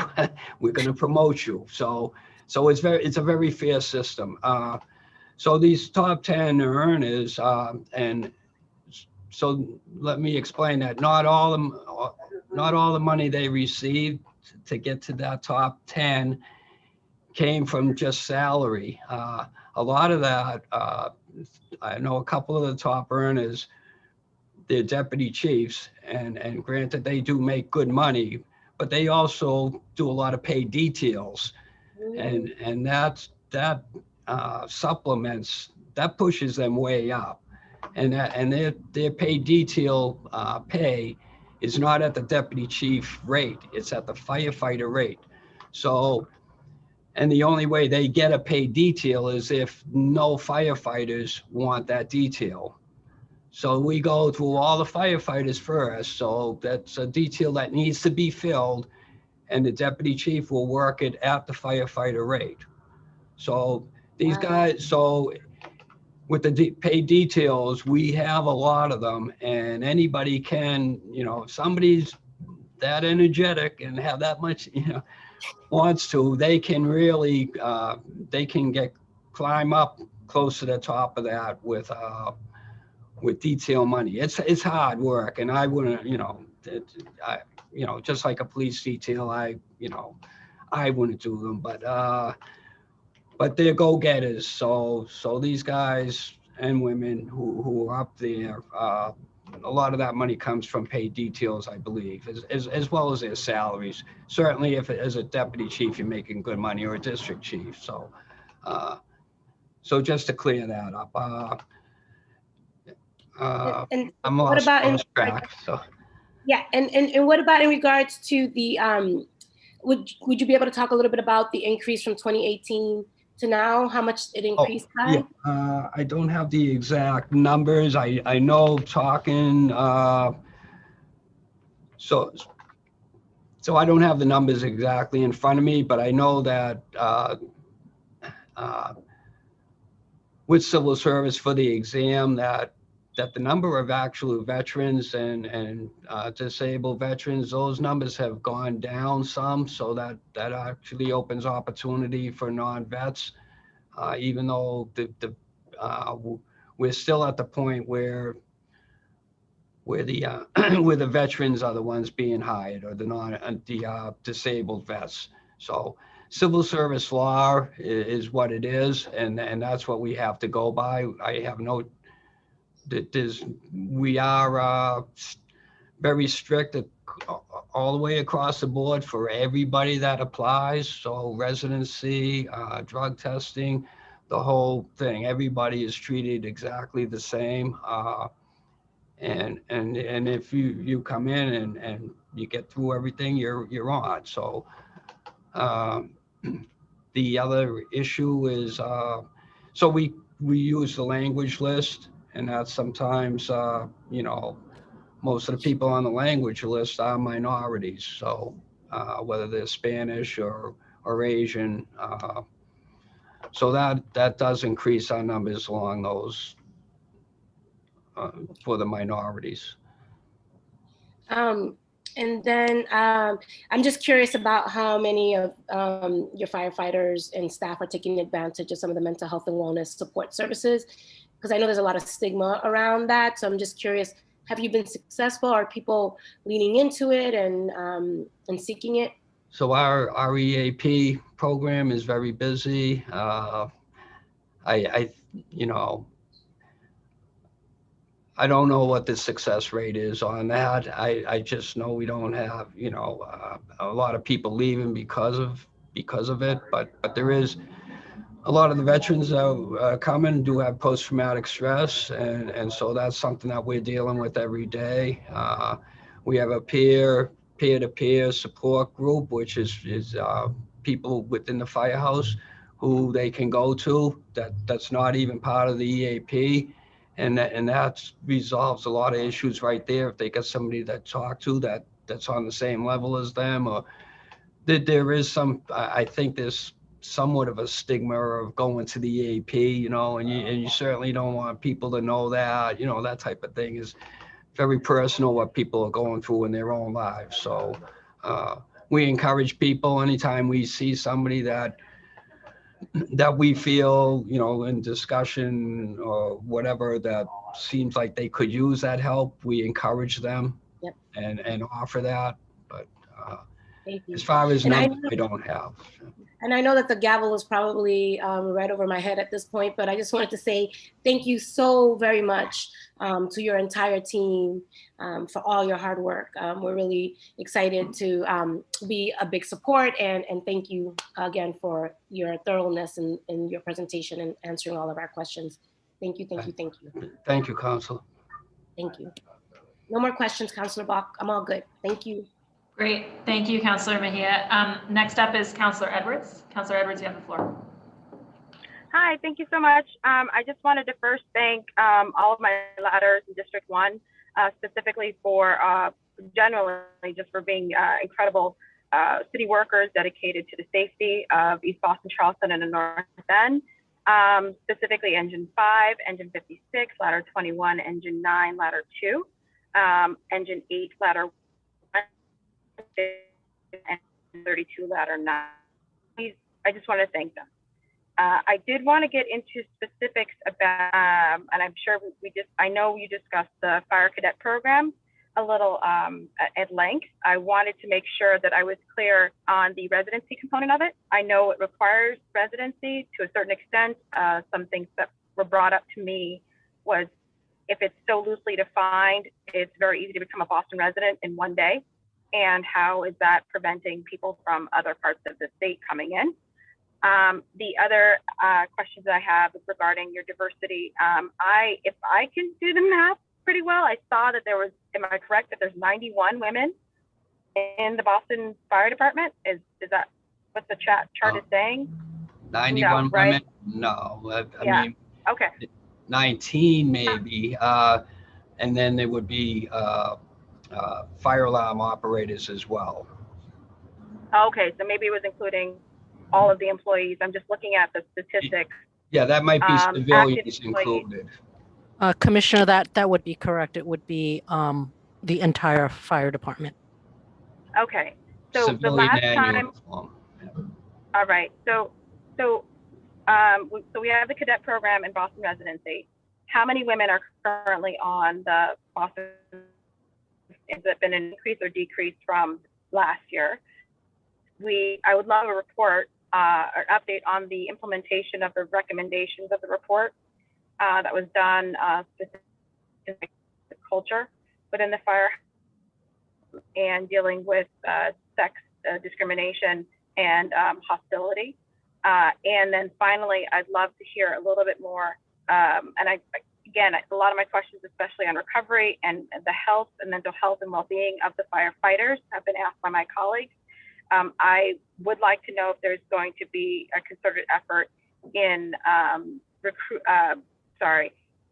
what your leave policies are, specifically concerning parental leave and time off for those firefighters that become parents. Is it just the same as the city of Boston, which we are trying to change, or do you have your own policies that are different from that? So those are my initial questions. Connie, do you want to answer most of those? Go ahead. Yep. I believe I can add to a number of these.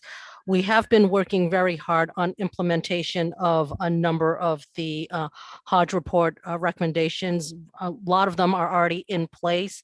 We've expanded on our diversity outreach efforts. We have done a ton of respectful workplace type trainings. You've heard a little bit from Commissioner Dempsey about the current ongoing training that RPM Solutions, the vendor, her name is Jessica. She's been doing the training. That has been a long time development of the program between myself and Labor Relations, and we kicked it off with the chiefs right before the pandemic, and then the pandemic hit.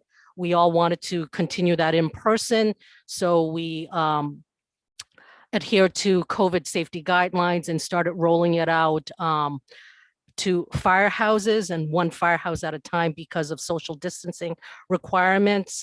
We are about halfway through the firehouses right now, not resting just solely on that type of training for the firefighters for all ranks. We are rolling it out to our fire alarm operators. We have plans to do it for the upcoming recruit class.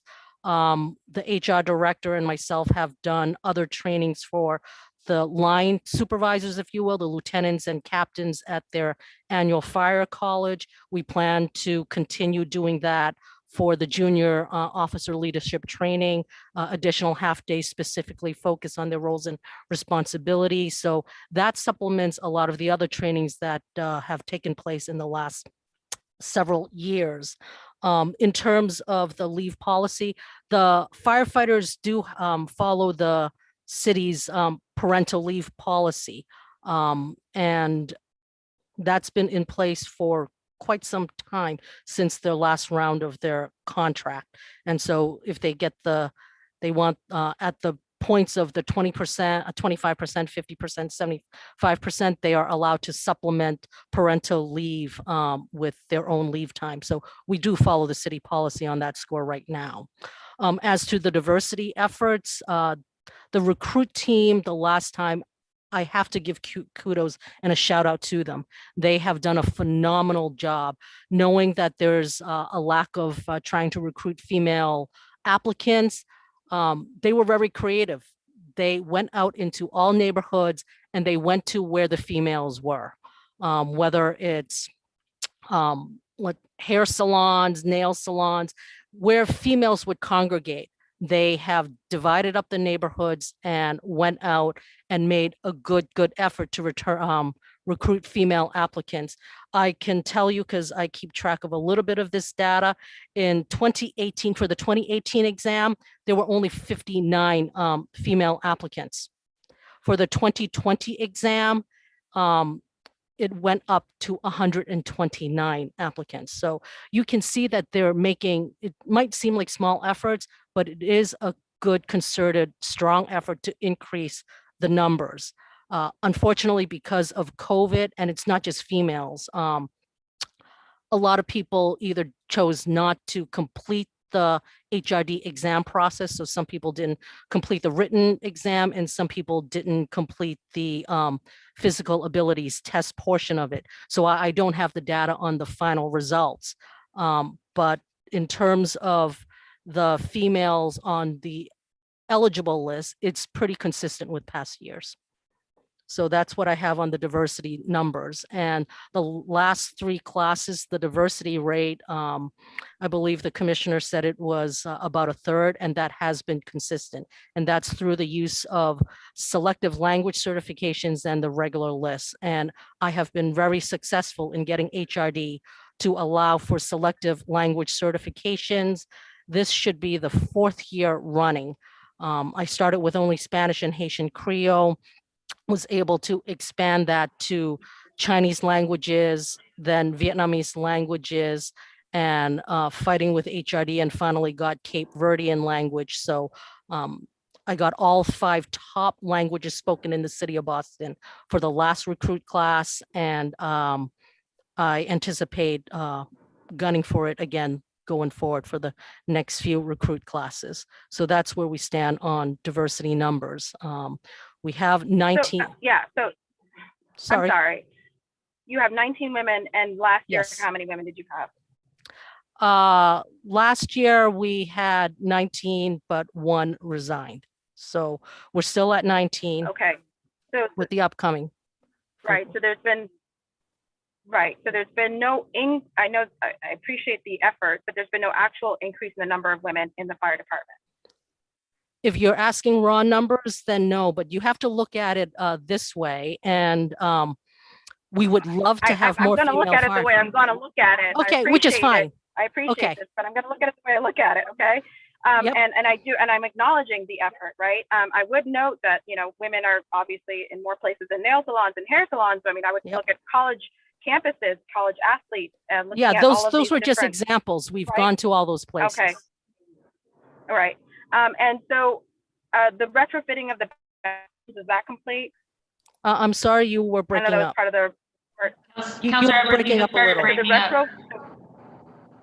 Can you say that again? Sorry. Can you hear me? Can you hear me? Yep. Okay. The retrofitting of the bathrooms, is that complete? That's been complete for a long time. Okay.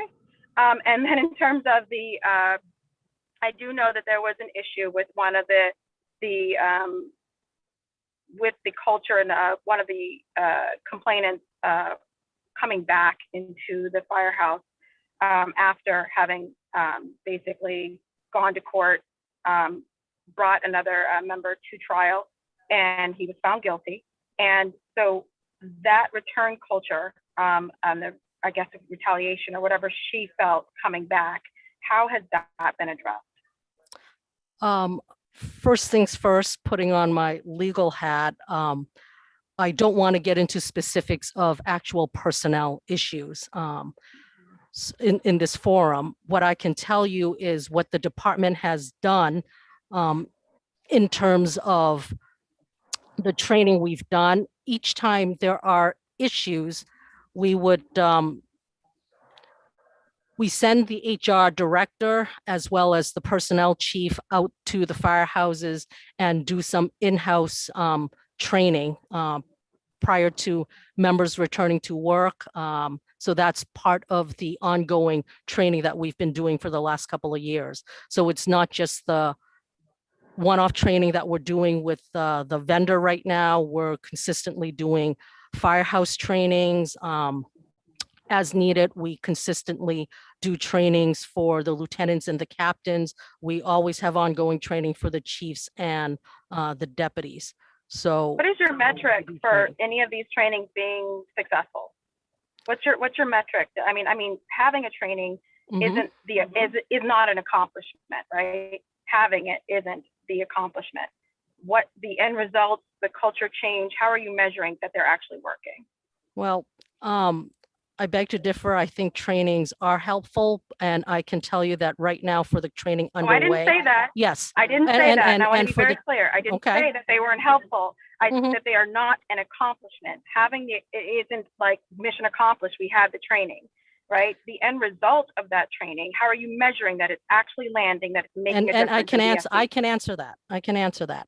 Right now with the training that we are currently doing, we are measuring that. The vendor who's doing this is doing the metric part of it that you're talking about. I just don't have that data yet because we have not yet completed the training, but it is measuring the efficacy of the program before they take the training and after they take the training.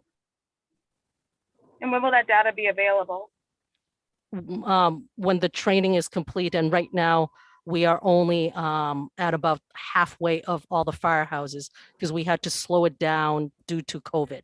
Smaller class sizes, so the training slowed down, and we're hoping that we'll complete it before the end of the year. All right, that's all my questions. Okay, thank you.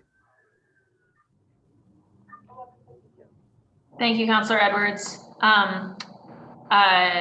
Okay, so now we'll jump to my questions, and then Councillor Flynn, I know you've been waiting patiently for a second round, so we'll jump back to you.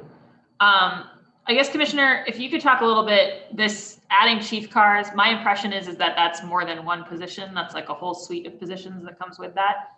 Can you speak to like how many personnel is that functionally, and what's the cost associated with each of those that gets brought back? So one district, bringing back one district chief's car would be 4 district chiefs, because we have 4 different groups, work groups. And along with that would be 4 incident command technicians that go with them. And so it's 8 additional personnel. Right. If you if you put 2 cars back, that's 8 district chiefs positions. Right, and 8 incidents. So 2 cars back will be 16 personnel. Correct. And in your proposal to the administration, did you cost that out? I did. How much is it? I don't have the exact figure. I think it was like $850,000. For both or for? I mean, 800, yeah. To put on 1 car back would be, Right. you know, So somewhere one in that car. range. And that's maybe close, just under $1 million. So for 1 car. For 1 car. Yeah. I can get you the exact numbers. We did a lot of math on it, so a little fuzzy. It was back a while ago, so I didn't put them up in front of me, but Yeah, that would be great. You know, this is the unpopular, but as the Ways and Means Chair, it's my job to say, well, what would things actually cost and what's the, you know. Yeah. All right, well, that's good to understand. I will just say, I do share Councillor Edwards' frustration. I mean, it seems to me like it's great to know that our firefighters of color numbers are increasing. It seems like if we've got 1 female firefighter out of a class of 60 recruits, like we're not doing anything to change our overall proportion numbers, like with that class, right? The only way that those overall numbers are going to change is if each of our recruit classes is outperforming our current numbers, and that's. So I mean, it's very difficult, and I think if you came out yesterday to the fire, you would see probably why there's not a huge interest from women in the you know, that's Right, yeah, and people. Commission. Go ahead. Sorry, Connie. If I could give a little background, perhaps the councilors know this, perhaps you don't, but when you look at fire service and the numbers nationally, there's career firefighters, meaning they get paid a salary, and volunteer firefighters. Narrowing it down to just career service firefighters, nationally, the percentage of women in those fire departments on average is only 4%, but then you have to look at it in the next level of detail, which is whether that fire department is a dual service agency or a single service agency. And by that, I mean, is it a fire department that operates both fire services, fire suppression, and EMT, the EMS services, or is it a fire suppression only and it does not include EMS? In Boston, we are a single service agency, meaning we have fire suppression because the Public Health Commission operates Boston Emergency Medical Services. So when you look at national data and drill it down to that, the percentage of female firefighters in single service entities like Boston is 1%. It is abysmal, I agree. But the national percentage is 1% and Boston is 1%. So to put it in that context and perspective. I'm sorry, the other fact. No, I mean, I understand that we're not worse than the average. I think that we have to be better than the average. Like I absolutely agree. So, I would love nothing more. I would love nothing more. And as they come, I do advocate for it. I have petitioned the state, and it's got to go through MCAD for permission to have a female gender selective certification. I have submitted that twice. It's been rejected. My 3rd submission has been sitting with MCAD for quite some time with no action. If we can get that, we can have more female firefighter recruits in our recruit classes. That's what I have been working on for the last several years. Unfortunately, have not been successful, but it doesn't mean we stop trying. So I'll continue to try. Appreciate that. The other issue is the our fire alarm office, which are local 718 members. That's the majority of them are females. So for some reason, that seems to attract a lot of. Yeah, I mean, am I also right in understanding that the veterans preference in civil service, because that population is heavily male, is heavily determinative of what's happening here? Well, civil service law, Right. No, I'm not blaming that. I'm just saying, right, because I do think, Commissioner, I would push back a little bit. I don't think that our main barriers here are women selecting for fire service. I think the fact that the primary draw, and this is not uniquely true for our fire system, right, across the country for fire systems, is from a military that's heavily male, right, is a pretty major definer of the industry. Yeah, I mean, there are a lot of women in the military now compared to years ago, but yeah, I mean, we're looking at people coming out of the military and trying to attract them as well, knowing, and we're looking at women too from that perspective, but you know. And can you tell me the language list selection? How does that work? Does that does that let somebody get pulled? Like, where do they fall vis-a-vis veterans, disabled veterans? I know we're cadets. We would be trying to put in as sort of the third tier. How does the language thing interact with where? It's a separate list from the veterans and disabled veterans. So. Connie, why don't you explain that? Okay, sure. The way selective language certifications work is we have to petition to HRD to get permission and demonstrate a need to hire for particular languages. So we submitted each class with a lot of data. And once we're approved for it, we get different lists, separate lists for each of the languages that we want to hire from. So they are hired on their own lists, separate and apart from everyone else. So it's not really one jumping over another. They're just hired off of different lists, which is permissible. And that's how we reach them.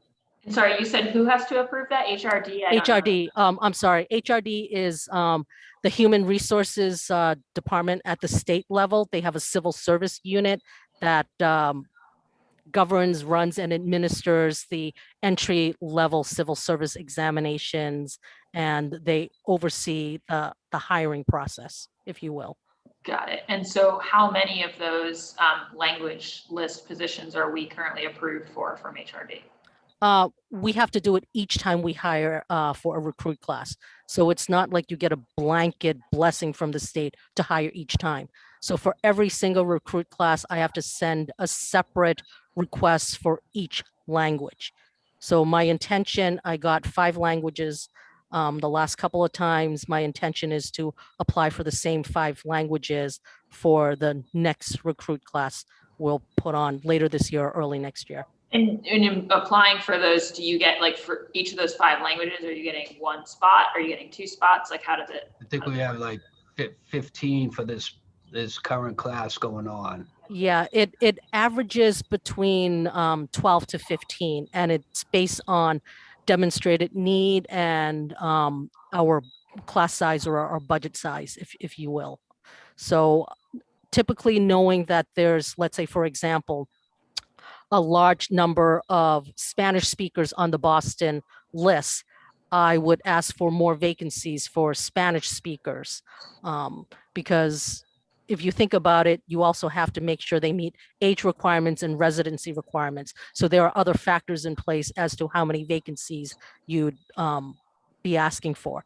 So knowing if budget gives us a budget for 15 vacancies for language certifications, then I break that 15 down into the various languages with 1 or 2 here, 3 or 4 there, and divvy it up that way. Great. No, that's really helpful. And I can tell you guys are working hard on this. It would be great if you could share with us like the request for the last recruit class, just so we can see the type of data that gets demonstrated. I mean, it strikes me that more multilingual Boston is more, in a fire, it's actually quite useful to have somebody be able to explain to somebody, you need to do this or whatever, right? Like in a language they understand. So that's helpful. That's really helpful to know. I've definitely taken my time, and Councillor Flynn's been waiting patiently, so I'm going to go to him. Councillor Flynn? Thank you. Thank you, Councillor Bock. Again, thank you to the Commissioner and the dedicated professionals here from the Fire Department. I just wanted to follow up on a couple of questions I didn't ask from my first round. Just doing a little bit of research. Ladder Company 13, I did some research about possibly reinstating ladder company 13 to District 4. We're home to where the BU Biolab is in the South End area. It's one of the busiest around, but just wanted to see what your feedback is on that issue. Reinstate ladder company 13 to District 4, South End, Back Bay, Bay Village, Lower Roxbury. I mean, certainly, we'll take a look at that. Once again, everything is funding and I can't make any promises, but you're right, the area is busy. The Delta car has taken up a lot of that running, which is great. But you know, the city is getting more populated, so we do have to do a study and see what we need. Yeah, thank you, Commissioner. I know Councillor Flaherty mentioned a couple of these as well, and I won't repeat them, but I think maybe just one, if that's okay. He mentioned that, you know, possibly at least considering reinstating the 2 district chief positions that were disbanded in 2019, District 5 and District 10 were consolidated into surrounding districts. I know it's a funding issue, but just wanted to go on record in support of trying to get those reinstated. We will make an effort. And finally, again, I just want to say thank you to the fire commissioner, who's been very responsive, very professional, as is the entire fire department. I'm proud of them. I'm proud of their families as well. They're part of our neighborhood. They're school teachers. They're coaches in our CYO programs and active in youth sports and parent teachers organizations. And, you know, they're part of the community. So I just want to say thank you to our firefighting families and the contributions and sacrifices you have made for the city of Boston. Thank you, Fire Commissioner Dempsey, and to Mr. Tully and Mr. McMahon and Connie Wong and so many others, Deputy Commissioner Judge as well. Councilor Bach, I have no further questions. Great, thanks so much, Councillor Flynn. I have a few more and then we'll go to public testimony. I just wanted to, so first of all, I should say, Commissioner, thank you so much. You answered a ton of my questions in your initial remarks, so makes it all more efficient for us, and we appreciate that light work ahead. I did want to ask one question that I had asked that I don't think I heard the answer to is, I know that, you know, in other parts of the country and stuff, there has been a move to adding some smaller apparatus, like, you know, things that are kind of van-sized things, right? And I'm particularly interested in this because I represent a large area with a lot of historic streets. They're small, you know, obviously like the trucks can trundle down them if they need to, but it's a bit of a crunch sometimes. And I don't think that's going to change anytime soon.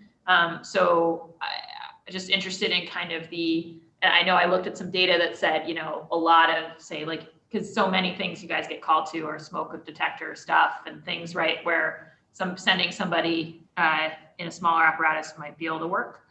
So just wanted to know where we are in considering and approaching it that way.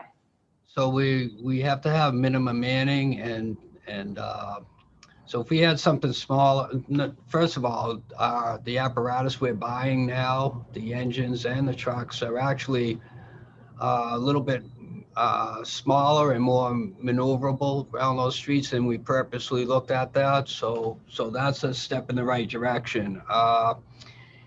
As far as if we sent like a van or something like that from a firehouse, we many times we can be at one incident and then get called to another incident or you know, which could be a fire, and that would be a serious, we would have a very serious problem if we were in a van and then needed a ladder truck at that point. It's just not possible to go back and switch and then go.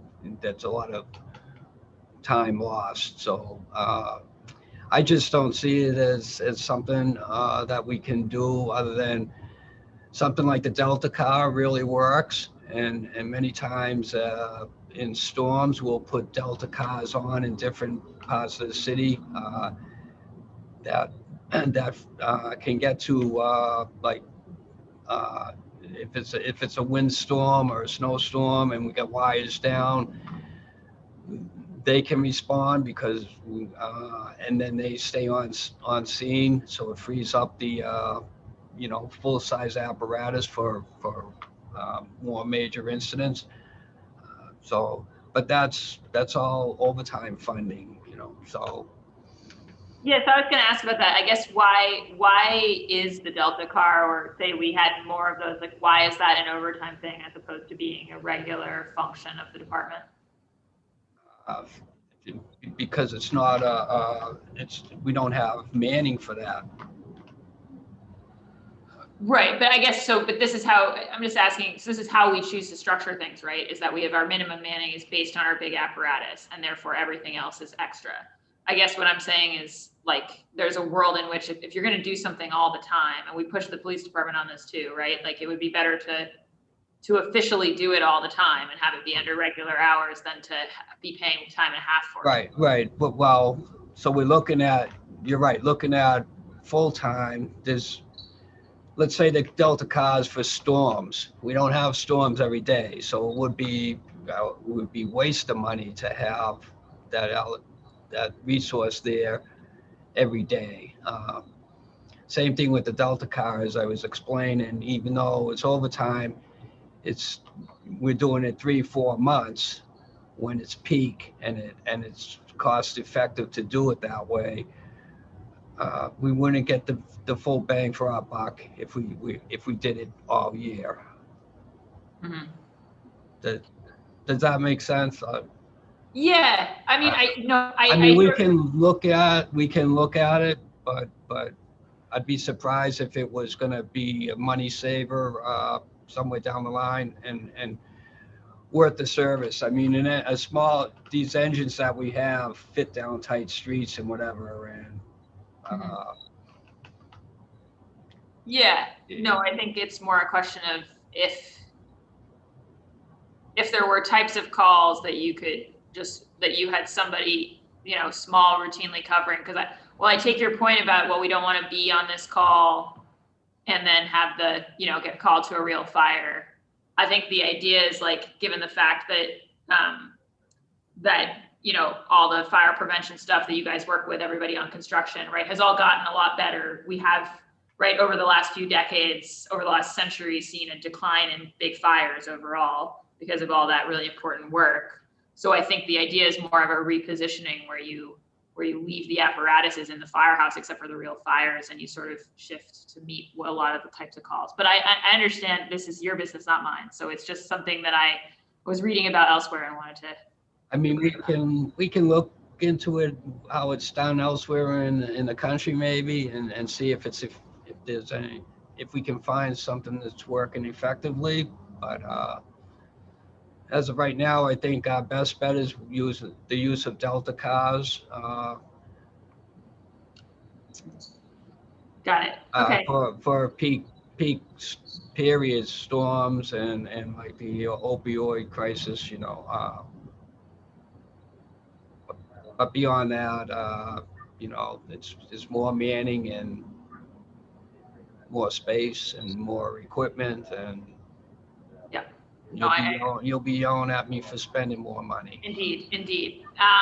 And then, another question just was, I know I saw some news reports, this might've been 6 months ago or so, about a bunch of common like clothing and stuff that firefighters around the country are wearing, having been found to have a bunch of carcinogens in it. And I know you've been doing tremendous work around the firehouses and the questions of cancer risks. And that was something that Commissioner Finn before you was working on, but so that's like about our spaces and all of that. But I'm wondering whether this had risen to your guys' attention, whether it has to do with any of the things that our folks wear. So we just had a company in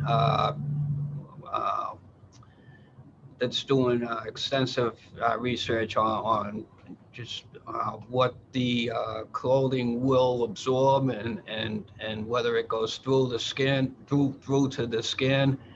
And so it's a very fine line with crossing, like yesterday's a good example. We need equipment that we can breathe in, and that's gonna let the heat out that, you know, on a day like that. So it's very complicated and getting the right mix between protecting us and being able to stay healthy through incidents. We have come a long way with the Gary Sinise Foundation providing, and the Last Call Foundation providing washing machines and dryers that extract chemicals and stuff from the gear when it's washed. So those are being put in every firehouse. I think the washing machines are in every firehouse already. And it's not, you don't, they're heavy duty, you don't wash regular clothes in them. These are specifically made, and the water, the dirty water that comes out of cleaning them is extracted to a certain place. It's not normal. It's not a normal washing machine. And same thing with the dryers for that purpose. So we're taking a lot of strides in just the equipment and how it, you know, may, capture carcinogens and, you know, keeping it on the main floor, washing them and whatever. So. Got it. Okay. No, that's good to hear. And then just one other question, the fire alarm building, the roof and sort of tentative design project, where's that? I believe they're expecting to start the project in September. It's a radio antenna, new radio antenna. I believe roofing. I'm not sure the exact details of everything, but. Okay, but you think it's happening? It's a major project, and it's all, you know, I think it's part of the Muddy River. Conservancy, yeah, the whole. Well, we might as well get it done while everything is all torn up around there. Oh no, absolutely. My constituents will lose their mind if the Army Corps finally brings their fences down and the fire department throws their scaffolding up. They saw us taking the fence down, and I think they thought we were going to expand the parking lot, but that's not the case. That's great. That's great. Yes, we did get a number of concerned calls about that.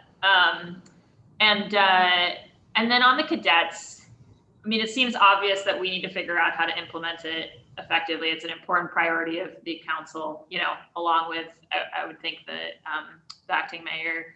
I know that you're right at the beginning, as you say, but what is our vision for when we would hope to have a first cadet class getting enrolled? That's a good question. I would hope within another year or so.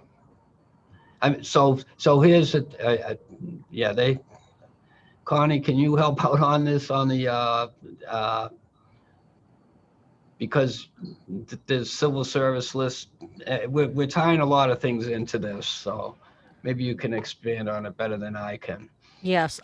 So the cadet program, we have to work with a lot of our partners, such as the Vulcans and 718, working with the department leadership to envision and develop what is the cadet program going to look like so that it works for the Boston Fire Department and achieves the goal of, you know, one of the goals, which is increasing female firefighters and persons of color. To do that, you have to design a program where it's meaningful, where they learn enough about the fire department, and then ultimately after the 2-year program, they have to sit for the civil service exam. And then once they sit for the civil service exam, just like everybody else, then we will have separate lists, kind of like what I earlier explained about the language list. It'll be a list to hire firefighters and then a separate cadet list that we can consider off of. So that's essentially a very high level way of explaining. That's what we envision. But to achieve that, there are a lot of steps that need to be done, a lot of discussion to take place. One of the critical ones is, what are the cadets going to be doing while they are here in the cadet program? And then we have to be mindful that what they do actually helps advance them towards becoming a firefighter, and that they don't take away work from other bargaining units as well. So a lot of those issues need to be hashed through, and we're just at the very beginning stages of it. So you were asking, Counselor, how long? So they have to be on a civil service list. Yes. So the next exam is a year and a half, almost 2 years away. So yes, so and so two before we years. could actually have an actual class, it's going to take at least that long, because they have to come off of that list. Wait, but the cadets, I thought the cadets, that they were sitting the exam and applying to be on the list So after. I'm sorry. No. I guess I'm sorry. Before we could get a cadet to come on the fire department. Right. And sorry. it sounds, frankly, Commissioner, right? Like, we won't have any cadets even. I mean, it's like, because in 2 years, so you had a 2020, right, exam? Is that No, what I understood? so we can. So we're looking into how to do this. But yes, the cadets we can start that class before the actual civil service list, because we're not taking cadets off of the civil service list, but for them to get onto the fire department, they have to take the civil service exam, and then they would go on the cadet list. Yeah, I understand. But is the civil service exam scheduled on the even years? Is that a regular thing? It is, but because of COVID-19, it threw a wrinkle into it. And so right now it's not clear when the next exam will be. The exam was supposed to be in March of 2020, but because of COVID-19, HRD had to delay it. And so they delayed, there are two components, the written and the physical abilities, the PAT. They started the PAT in 2020, extended it into 2021. The written exams were given at the end of 2020 into early 2021. So my forecast is, if they go with the regular 2-year cycle, the next civil service entry level exam will not be until 2023. I see. You think that they might punt it off of that new date? Because they didn't release the new list for the quote unquote 2020 exam because of the COVID delays until 2021. So now you have that domino effect of the delay. But see, to me, and then the tricky thing, right, is that if we're going to have cadets do a 2-year program before they sit the exam, yes, then they're already missing a 2023 sitting of the exam, because we don't have 2 years left between now and then. And so, because we're halfway through 2021, right? So, so that makes me think that we're talking about an effort where our first cadets are sitting down to take the test in 2025. Unless we, in a weird way, if they went back to the old cycle and it was 22, then there might be a chance at 24, right? Right. And right now, I don't have the answer for that, because I think even HRD hasn't made that determination yet. But I guess I would just say it underscores, like, if they decided to go back to their even schedule and had a 2024, we would want to be like really figuring out this cadet thing so that we could start people in 2022, so that we could not have to wait another. It's just like, obviously the program has been created at the legislative level because we all feel a sense of urgency about this effort. And I know you share the sense of urgency. I know there is an urgency for it. But if we don't do it correctly, we're going to end up creating more problems than we're solving. Yeah, I think we could do it correctly and still do it, and still do it as quickly as possible. Okay, we'll put you on the working group. Hey, listen, you invite me to the committee, I'll show up. We're trying, but there's a lot of logistics. There's a lot, like I said, we have very little to, other than looking at the police program, which is, it's everybody thinks police and fire is similar, but there's a lot of differences. So as I said earlier, I want to make this a model program, and to do this, I don't want to, there are other people looking at this besides Boston. They're actually looking at Boston to do this right. Other communities. I've heard it from Metro Chiefs and across the state. So I feel the pressure to make sure, and I'm always, I want to make sure I do things right and not rush it. I'm not saying that we're not working on this as quickly as we can, which we're going to, but we need to do it correctly. No, absolutely. I think obviously it's important to get it right, and appreciate your fastidiousness, Commissioner, on that and on many fronts. It's very important. Well, thank you for being on for so long and taking all of our questions and all of my questions at the end there. I go last, and then I sort of build them up over the course of the hearing. So, all right, and I think, but that's everything. So I'm now going to switch. We have John's been waiting very patiently to testify. So I'm going to go to public testimony from John Soares. And John, I think you're in now. So if you want to unmute yourself, you're welcome to testify.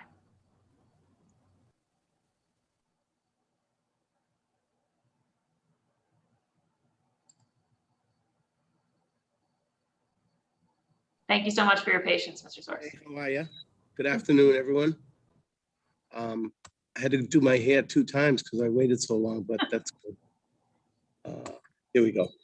Thank you again. Madam Chairperson, we thank you so much for all your effort in the Ways and Means Committee and all that you guys are doing. We thank you. I thank Commissioner Dempsey in all that he does. Yesterday, he showed why he is who in the position he's in, his leadership, his knowledge, that yesterday what this department did was what could happen any given day in the city. So that was pretty impressive yesterday to see the men and women do what they did.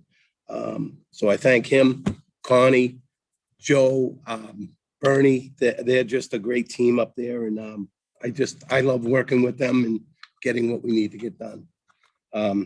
I'll start by saying the Firefighters of Local 718 Executive Board has reviewed the fiscal 2022 budget, the operating budget, and we conferred with the commissioner. First, we would like to thank you for the time and effort that was put into the Ways and Means Committee to provide the citizens of Boston and its firefighters with a conscientious and responsible budget. Doing so, in conjunction with all the obstacles presented by COVID-19, it's no easy task, and we applaud your committee. The Boston Fire Department's goal, in the same way it's been in our inception, the protection and life of the protection of life and property is our main goal. Achieving this depends on the mayor and the city councilor sharing the same vision. Boston Firefighters Local 718 represents the men and women of the Boston Fire Department, and we do so with honor and distinction. Our commitment to our membership is strong as our commitment to the residents that we serve. As a result, we respectfully request the following funding be considered in appropriate within the fiscal 2022 budget. So I sent this out to everyone, and I think we've got most of it covered. The reinstatement of the 2 district chiefs, I think it's a no-brainer. And what we have there, because we had a significant fire in West Roxbury last year with one of our members living on the 2nd floor of that unit. If that had been on a Friday afternoon or a Monday morning, it would have been a totally different fire. And that was on a Saturday. It was kind of quiet. We were able to get the chief from 12 to respond to that fire. I mean, all that we have in West Roxbury with the gas line and everyone speaking of that, it's a big stretch to try to get them there. The District 5 chief was the busiest chief in the country at the time that they were removed from service. That's the Longwood Medical Area. That's you know, in the midst of COVID, that would have been a great asset to have there. So again, we're stretching and pulling different chiefs to fill that one little area that we have. The biolab, and again, I know the commissioner mentioned more people. Sure, we could use more people. We've gone from a department that when there were 500,000 people in the city operating with 2,400 firefighters, we're currently operating with 1,500 firefighters in a city that's possibly going to reach 800,000 next year. Never mind the fact that you add a marathon, a game, a World Series, anything like that to the city. We're well over 1 million people during the day. So, but yet we're operating with less members. So I think that's a key thing to look at. One of the things that we spoke of is the reinstatement of Ladder 13. Everything that we read as far as our promotional system goes tells us that if you have a company that's doing more than 2,500 runs a year, you're justified in adding another company.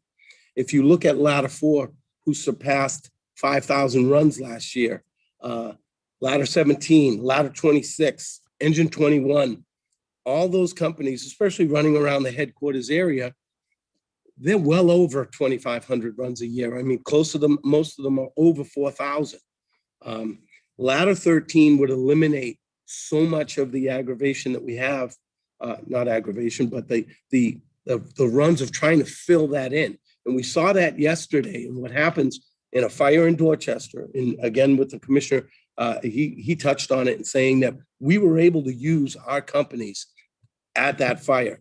You know, drawing those companies in, that leaves vacancies all over the city, and then increasing that by taking away so many different those calls keep coming in. The car accidents keep coming in. The calls for other fires came in. I think they struck 2 boxes while we were at that fire yesterday. So there were initial calls coming in. They don't stop. You know, I know the city councilors don't listen to your scanners every day, but our scanners are constantly playing. I have one that stays on my hip. I know the rest of them do too. So we hear the calls constantly coming in. And that to me is one of the things that, you know, for a big city fire department, we should definitely have.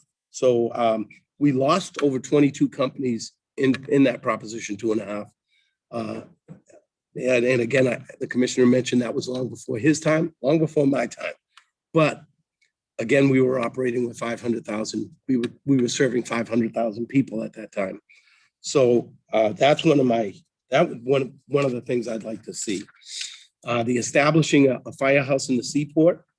We've talked about this, and you know, the Seaport is slated to be up over 30,000 people next year. And I think Mark did a little bit of research here for us. Mark Sanders, who's our legislative agent, sits on the e-board. If you look at it, it's a 30,000 people, equivalent to the size of almost Milton. None of the resources that are required for a community of 30,000 people is there. And a firehouse is one.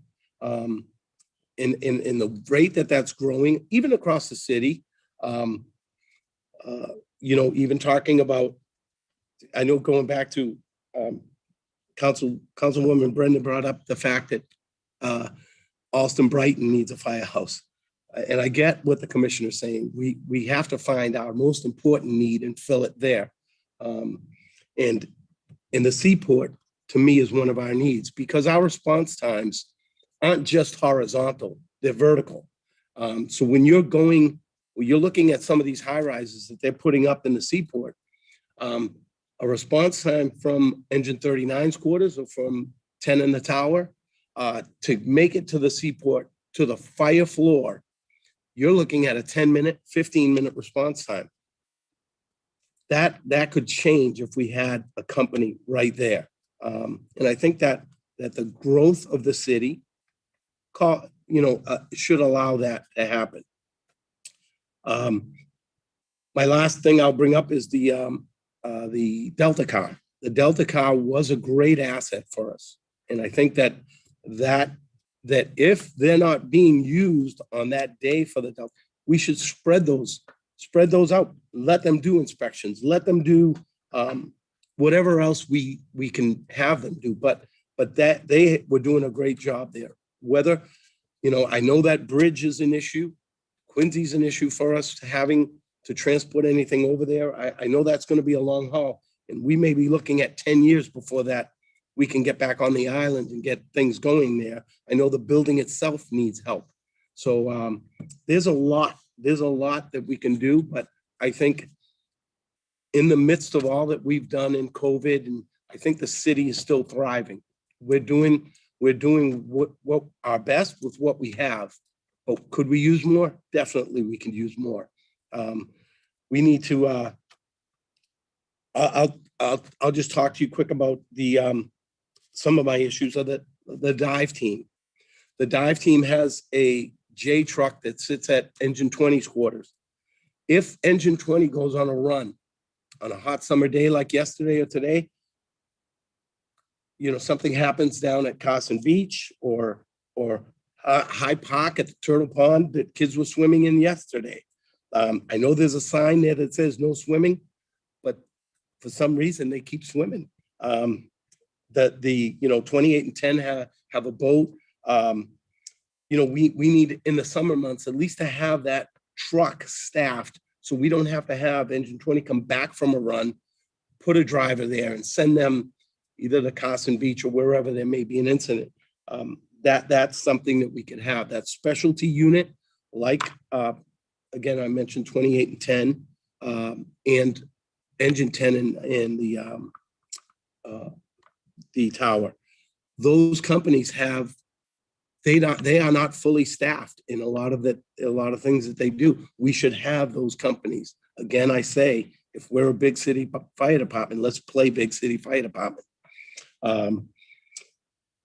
That's kind of those are my issues, and I know it's been a long morning for everybody, so I'll leave at that. In closing, I just want to thank you for your attention to our concerns. We understand there's a cost associated with this. We get that. These proposals, fortunately, the city has remained financially solvent through these challenging times. And this is a testament to our mayor and our city council. We recommend strong consideration to be given to utilizing a portion of the federal COVID money. I know Councilman Baker brought that up, that's one of the things he keeps hearing. Funding to the financial purposes we put forth in this letter. We wish you continued success in all that you do. Thank you for your time. Great, thank you so much. And thank you to the men and women of Local 718. We really appreciate all your service and appreciate you waiting through this rather long hearing to share those remarks. So thank you. Thank you. And thank you again to the commissioner and your team for staying on and for answering all of our questions. Very grateful. And yeah, and with that, there's nothing for me to do except for to say that this hearing of the City Council's Ways and Means Committee is adjourned. Thank you all. Thank you. Have a great day. How was that? You did a great job. I'm gonna buy you lunch now. John Melissa. Sorry to jump out.